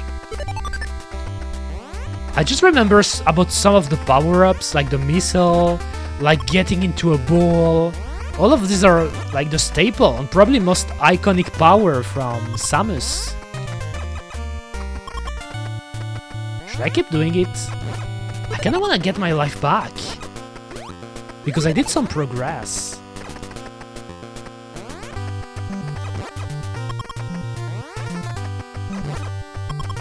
I think that if I stop the stream before beating it, because I plan to stop at around 7 PM CEST, so in like 30 minutes, I will save the passwords.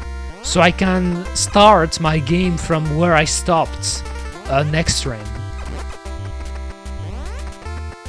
I think that's how I would do it. Can I get more life? Please? Now I'm only getting missiles. I guess they don't want to give me... Okay, here. Or maybe I have enough. I think I have enough now.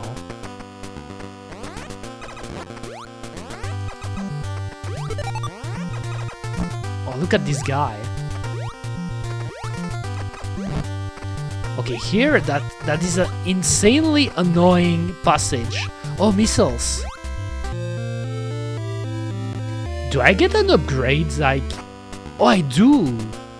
Okay, so you get more missiles, but it also increases the number of missiles you can get in total. That's cool. And there's nothing else. Okay. So I have to go back.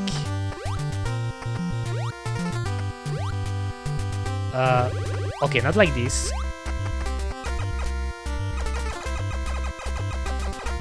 Oh, he's stuck. I should have jumped, but...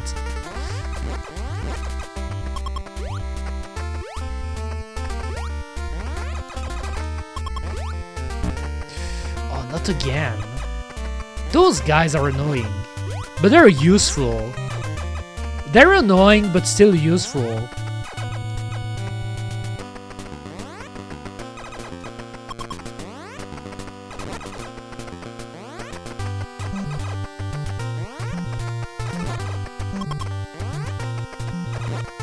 Give me more.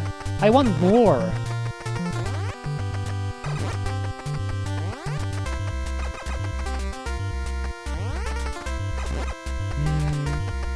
Please. More. Okay, I guess that's enough. I guess that's enough, Kuma.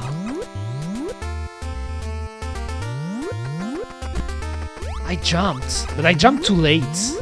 You can't jump above this one. Nani? You want... Oh my god. When it happens... This is bullshit, right? This is bullshit in Metroid. Like how an enemy can go through the door and hit you. And then when you leave the door, the enemy disappeared. That is insane. I guess I should have just... Oh my god. I should have jumped. But... Oh, this part again.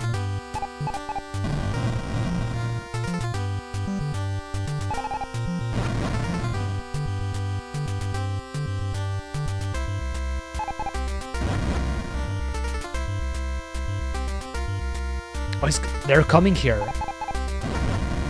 The zoomers. Are those zoomers?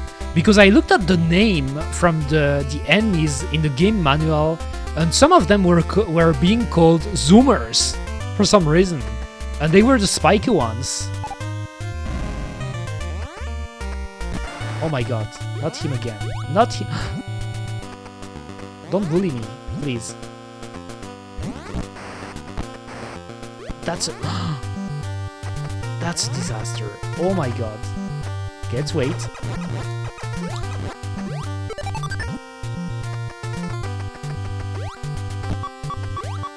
Look at my life. I wish I could get my life back. I think the power-ups are saved if I do a continue. If I'm not mistaken, so I will still have the bomb and all the other ones.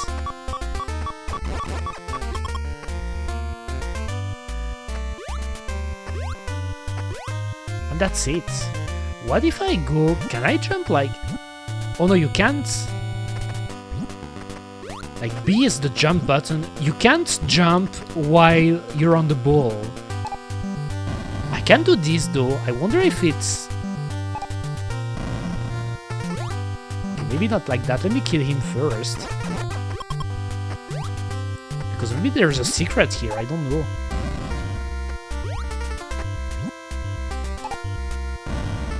Oh, almost. I wonder if there's a secret here. Like if you shoot at the... If you put a bomb here. Okay, not like this.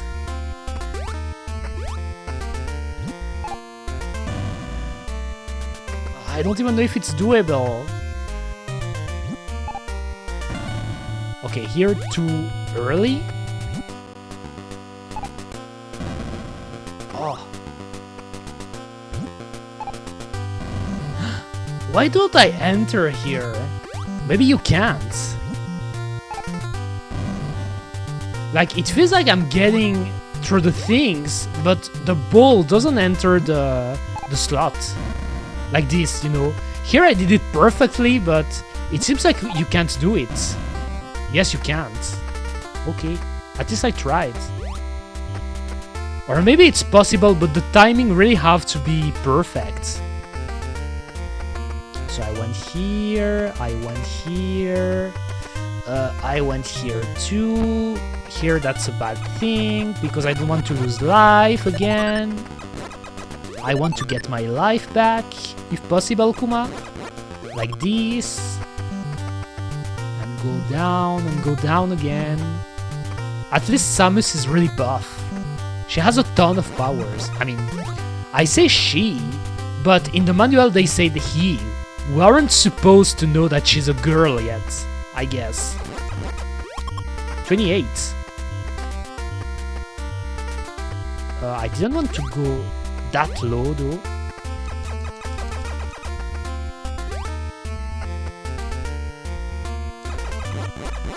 Okay. So I guess I will go back.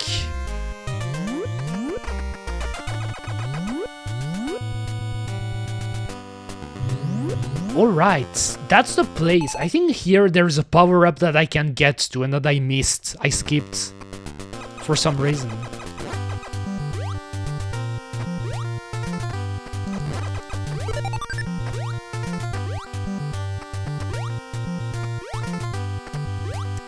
Maybe here? Yes, I think it's here.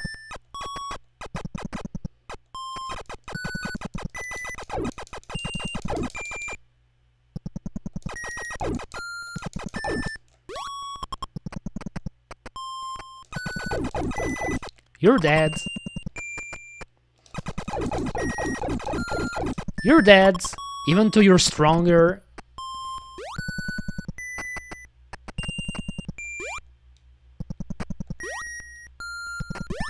Okay. So 1, 2, 3, 4, 5. It's 5 hits. Nice. Ooh, this one I skipped actually. What is this? Cross crane. Cross crane. Okay.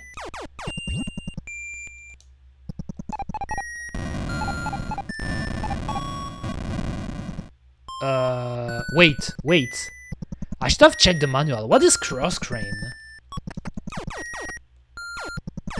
Oh, it's...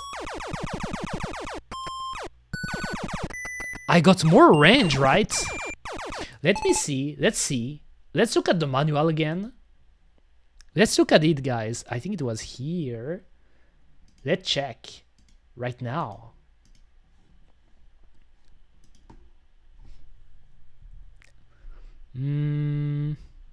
But why did they call it cross something?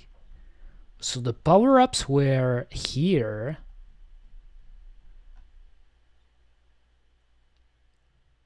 It was this one, right? I think I got the long beam. Pretty sure of that. That's the one I got. Because I'm fairly sure it's not the ice beam, it's not the wave beam, it's not the screw attack, high jump. No, it's not the high jump. I didn't get the shoe.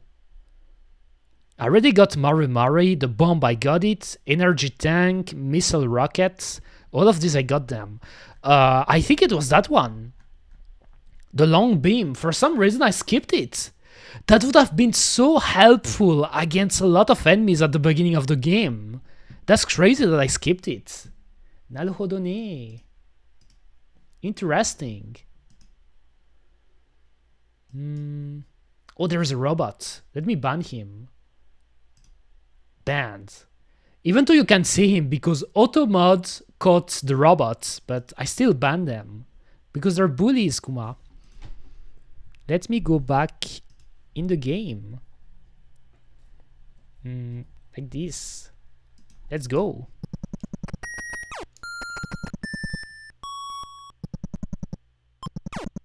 Yes, look at... Oh my god, it's insane. And they last long... Like, they go all the screen. I wasn't aware of that, I forgot. I don't think it's stronger.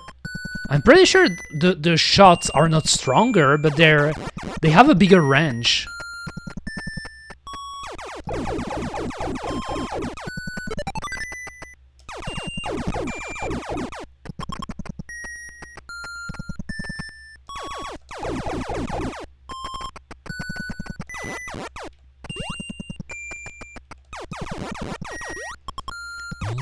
Nice. Nice. And I can still go up then. I think there is still a door.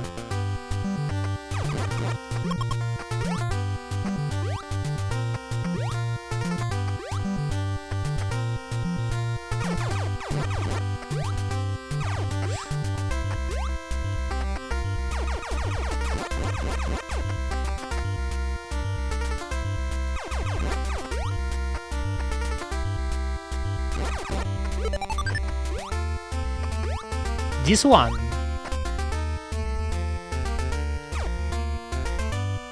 I just want to kill this guy. Nice. And you can't go higher than that. I don't remember if it's worth to shoot at the walls. Sorry, I left without saying goodbye. Are you winning? I'm winning more than last time, that's for sure, Race. Because first stream when I played this game, I totally forgot about basic stuff, which is why I actually was reading the game manual at the start of this stream. Because, for example, I completely forgot that in order to break the red doors, you need to use missiles, but 5 of them. Because last time I only used 1 missile, and it didn't work. And I thought to myself, okay, it means that I don't have the power to open them. But actually I could already open them. It's just like I didn't remember. You have to kill the doors, exactly.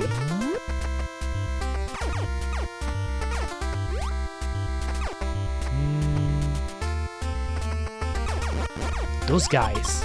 You have to kill them too. I see. Oh, not those flying guys. Like if I jump, they will appear. I wonder what's the best way to dodge them without getting hit. Because every time I'm getting hit by those guys.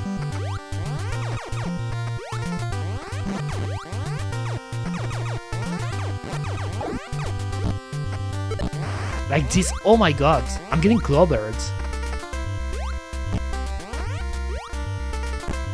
Look at this. Jump. I guess I could just jump. And again, another door where... But is that the mini-boss already? When is one of the mini-bosses? There are 2 mini-bosses in this game.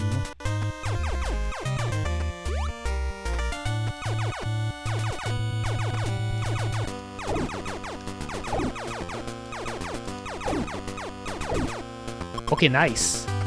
Can I get some of the flowers? Oh, he's back again. Maybe if I farm this guy, but...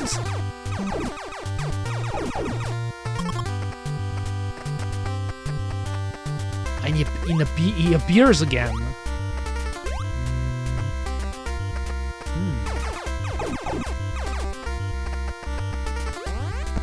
Okay, that was a bad way to do it. Oh my god, I have to kill him now. If I didn't kill him and open the door, they can get really annoying. 1, 2, 3, 4, 5, like this. Last time I only aim 1 at them, so I wasn't destroying them. Nani?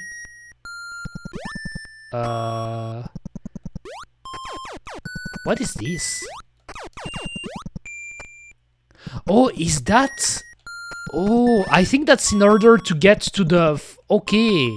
Here is the end of the game, actually. Because I think... Is that a statue of Ridley? That is Ridley and that is... Kraid or Kraid. I still don't know if it's pronounced Kraid or Kraid.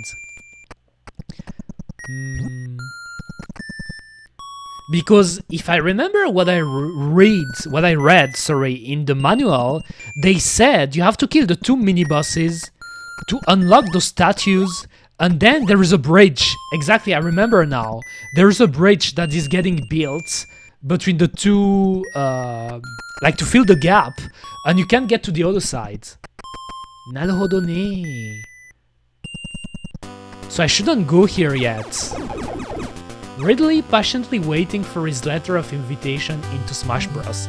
Yes, back then, it was still the early era. Like, look at this, because still got the manual. I think the art is actually really interesting, how different it was. I think is Ridley. Let me show you. So that is cried or crade. I still don't know how is it pronounced. I think in Japanese, I assume they would pronounce it kulaido, you know. I assume, but maybe I should check the kanji or kanas to see the pronunciation. Where's Ridley? Here. That is Ridley back in Metroid 1, the first game. Then when you compare with the one in Smash Ultimate, when you compare the two Kara design, it became more buff. Disagree. Here. That's a way other Ridley. Like here is baby Ridley, you know. I said about it at the beginning when I was looking at all those enemies and their art. It really seems like a chibi version of the bosses. When you look at Ridley here, it feels like a baby Ridley, you know, a baby. While here he wants to kill you. He's a killer here, you know. He's really scary. And same for Cried here. It feels like, okay, it still looks dangerous, but they look like babies to me. That's really funny, babies. And what are the Zoomers again? There is an enemy in this game that is called Zoomer. Where's the Zoomer? Here, that is the Zoomer. Okay, so those were the guys. The spiky guys in this game are called Zoomers. Because they're Zoomers, look at them. They got big spikes and tentacles. It feels like they're going through their teenager phase with their big ass spikes, probably listening to emo music or metal, like vocal metal. How is it called? Like that subgenre of metal that use a lot of songs. Melodic metal, something like that. Zoomers, they're Zoomers. Big spikes, small attention spans. Exactly. Those are the Zoomers. That's a pretty cool manual, by the way, because you can see all of the bestiary, you know, and the power-ups. That's where I actually learned again that if you want to break the red doors, you have to spam missiles at them. 5 missiles. That's cool. Let me go back into the game. I will still play a little bit, and as I said, what I will do is I will keep the password, you know. Like when I stop the stream, I will die on purpose and screen the password. That way I will be able to start from when I stopped in the next stream. Nice. Of course. I got hit. Oh, not this guy again. That was nice.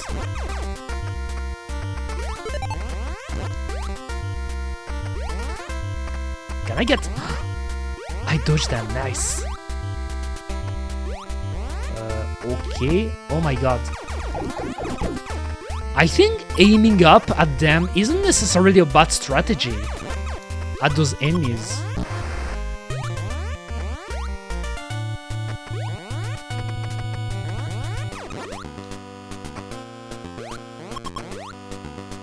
That was... Oh, they spawned way too quickly.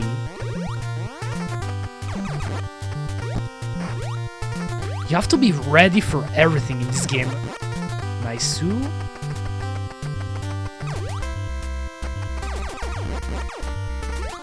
So where should I go now? because there's nothing up here, so I guess I should go back to the second zone. So I should remember that at the top here is the place where you build the bridge after beating the 2 mini-bosses. After beating Cried and Ridley, I will be able to build the bridge and go to the last zone of the game. That's how it works.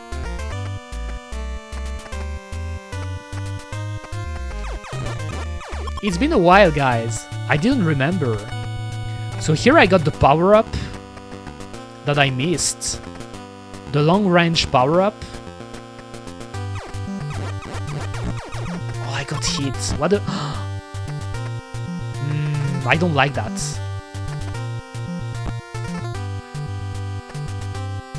Maybe I shouldn't just drop down like this. No fall damage. I was trying to see if there were other doors. Here I was coming from here, actually. Right? Yes, here that's the beginning. So it's the second door I should go.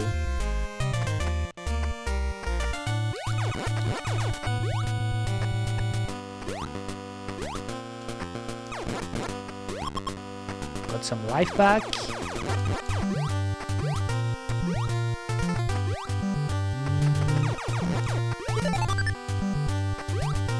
Not like this. Maybe I will keep my password when I get to the second zone again. I think that's what I will do. Because I actually did some progress this time.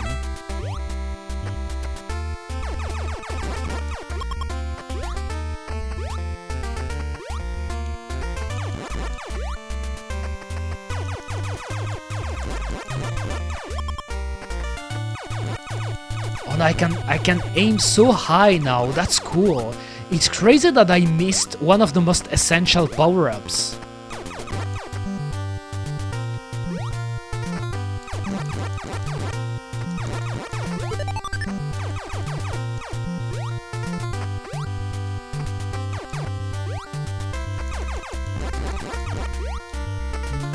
I don't need that.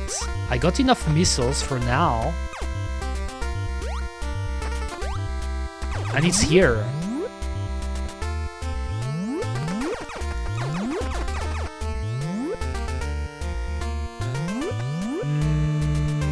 And there's nothing down, right? Or did I want already down? I don't remember. There's so many things I don't remember. Oh damn, that was bad. That was bad. That was a bad jump. Aim high, dream big. Exactly. This game is about getting high, I guess. I mean, in all the sense of the term. Getting high, even though I never get stoned. I don't smoke, believe it or not. And I never did. Was it here? I think it was down. If I want to get to the second zone.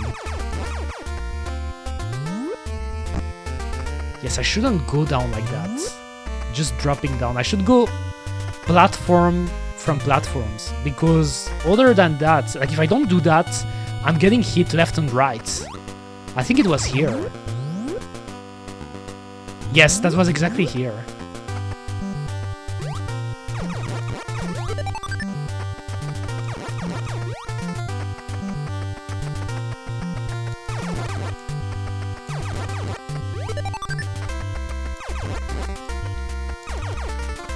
Let's wait. Oh, why did it didn't jump? Maybe I didn't press the button well.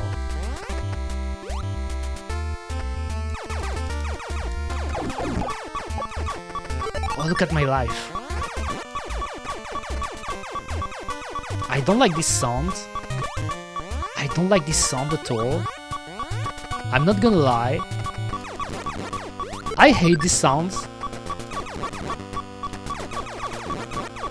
Okay, nice. I got some life back.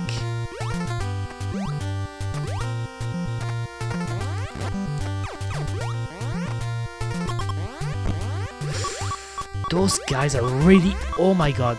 Don't kill me. That is brutal. Oh my god, that is brutal. But I think I will save here anyway. Let me just do a screen, just in case. That will be the passwords. This one. What is this last letter to? There's a weird letter at the end. Aim too high. Yes, I aimed way too high. But look at this. This game is brutal. If you don't get to the second zone, they spawn you at the very beginning of the game. But still you keep... That's what's useful. I mean, I guess not that bad about this game is like, for example, I still got all of the power-ups that I got, you know. So the long shots, the bombs, and everything else. I think those are the ones I got. Yes, obviously the missiles and the increase of the number of missiles I can carry and the number of life I have. But I think it's going everything for today, guys. I had fun. Honestly, I took some time to read the game manual at the beginning, but I think it was worthy to check the manual and read it entirely. I think that's something I'm going to do for every other retro game I'm going to stream, because back then the manuals were really useful if you wanted to learn stuff, how to play the game, but also just looking, as I said, through the art, you know, like the artwork that they did for some of the enemies, some of the power-ups. Like there are some pretty cool stuff you can see in the... You haven't get a map. Even though I'm still a bit confused regarding this map, I think it's a pretty simple version of the map, but still it's pretty cool that they do it that way. And I even checked, as I said, the Japanese version of the map, because the game released on the Famicom Disk System. I actually want to try out this version too, at some point, after I beat the NES version. That's my goal at least.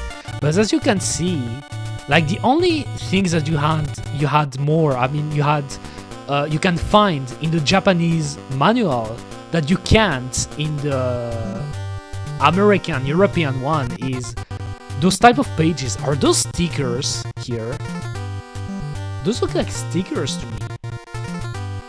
Right here. Those seems like stickers. But yes, pretty cool. Checking the old manuals. But other than that, most of them, and some of the screenshots, because I think in the Famicom Disk System version of this game, you can actually save, you know, you don't need passwords. That's pretty cool, but I had fun. So today I want to thank everyone who watched today again. That's pretty nice of you guys. So Prince Anime, Bolisu Dempa, Velzan, Brice, and anyone else really, if I missed someone. Nostalgic too, and thank you for the follows of today, Nostalgic and Rushor. Thank you very much. I think the next time I'm going to stream, let me see my schedule, we're the 13th, Sunday 13th. I think I should be streaming Wednesday, but this time, the second part of the month, I will probably start my stream a bit later. So more around 6 p.m. 6 p.m. CEST would be the time I would be streaming, but I still don't know yet. Maybe 6 or 7, I will see. Wednesday, I think I will continue Metroid. I will try to beat it. At first, I thought that maybe I was going to switch to Super Metroid, but I actually want to beat it now, because I got better at the game. Bolisi mentioned, yes, you heard it. I mentioned you on the TV. I mentioned everyone that watch me or follow me, like I like it. And even lurkers, if I don't mention them, just know that I appreciate that they're watching me. As always, guys. So I'm going to see you Wednesday. I should be here Wednesday. Anyway, I'm going to share, as usual, my stream announcement on Twitter and my Discord, so you'll be up to date as to when Eureka is going to stream. Like, really, if you want to be up to date, I think I have to say that to all of you guys, just to be sure. If you want to be up to date about when I'm streaming, you should usually check my Twitter or Blue Sky, one of my socials, or my Discord servers, because that's usually where I share my stream announcement. And usually when I share one, when I say stream announcement, I'm going to stream the specific days at the specific time, I do it. It's pretty rare that I skip it. There have been some exceptions, but that's the most reliable. Damn, I can't pronounce that word. Reliable you can be with my schedule. Just check my Twitter, Blue Sky, or Discord. Don't forget to share today's meme. I didn't have a meme, but thank you for reminding me, Boris. I had a cute picture that I wanted to share. This one of Cyrano. I like this one. And we were talking about swimsuits. Look at this. She stands. Cyrano tans. I like it. So that's not a meme, but that's a picture of the day. Summer Cyrano. Thank you for reminding Boris because I forgot. That's a cool one. I retweeted it. So that's pretty much what I wanted to say, guys. So have a nice evening and see you next time. See you next Wednesday. I should be here, guys. Bye, guys. Let's see Eureka. Bye.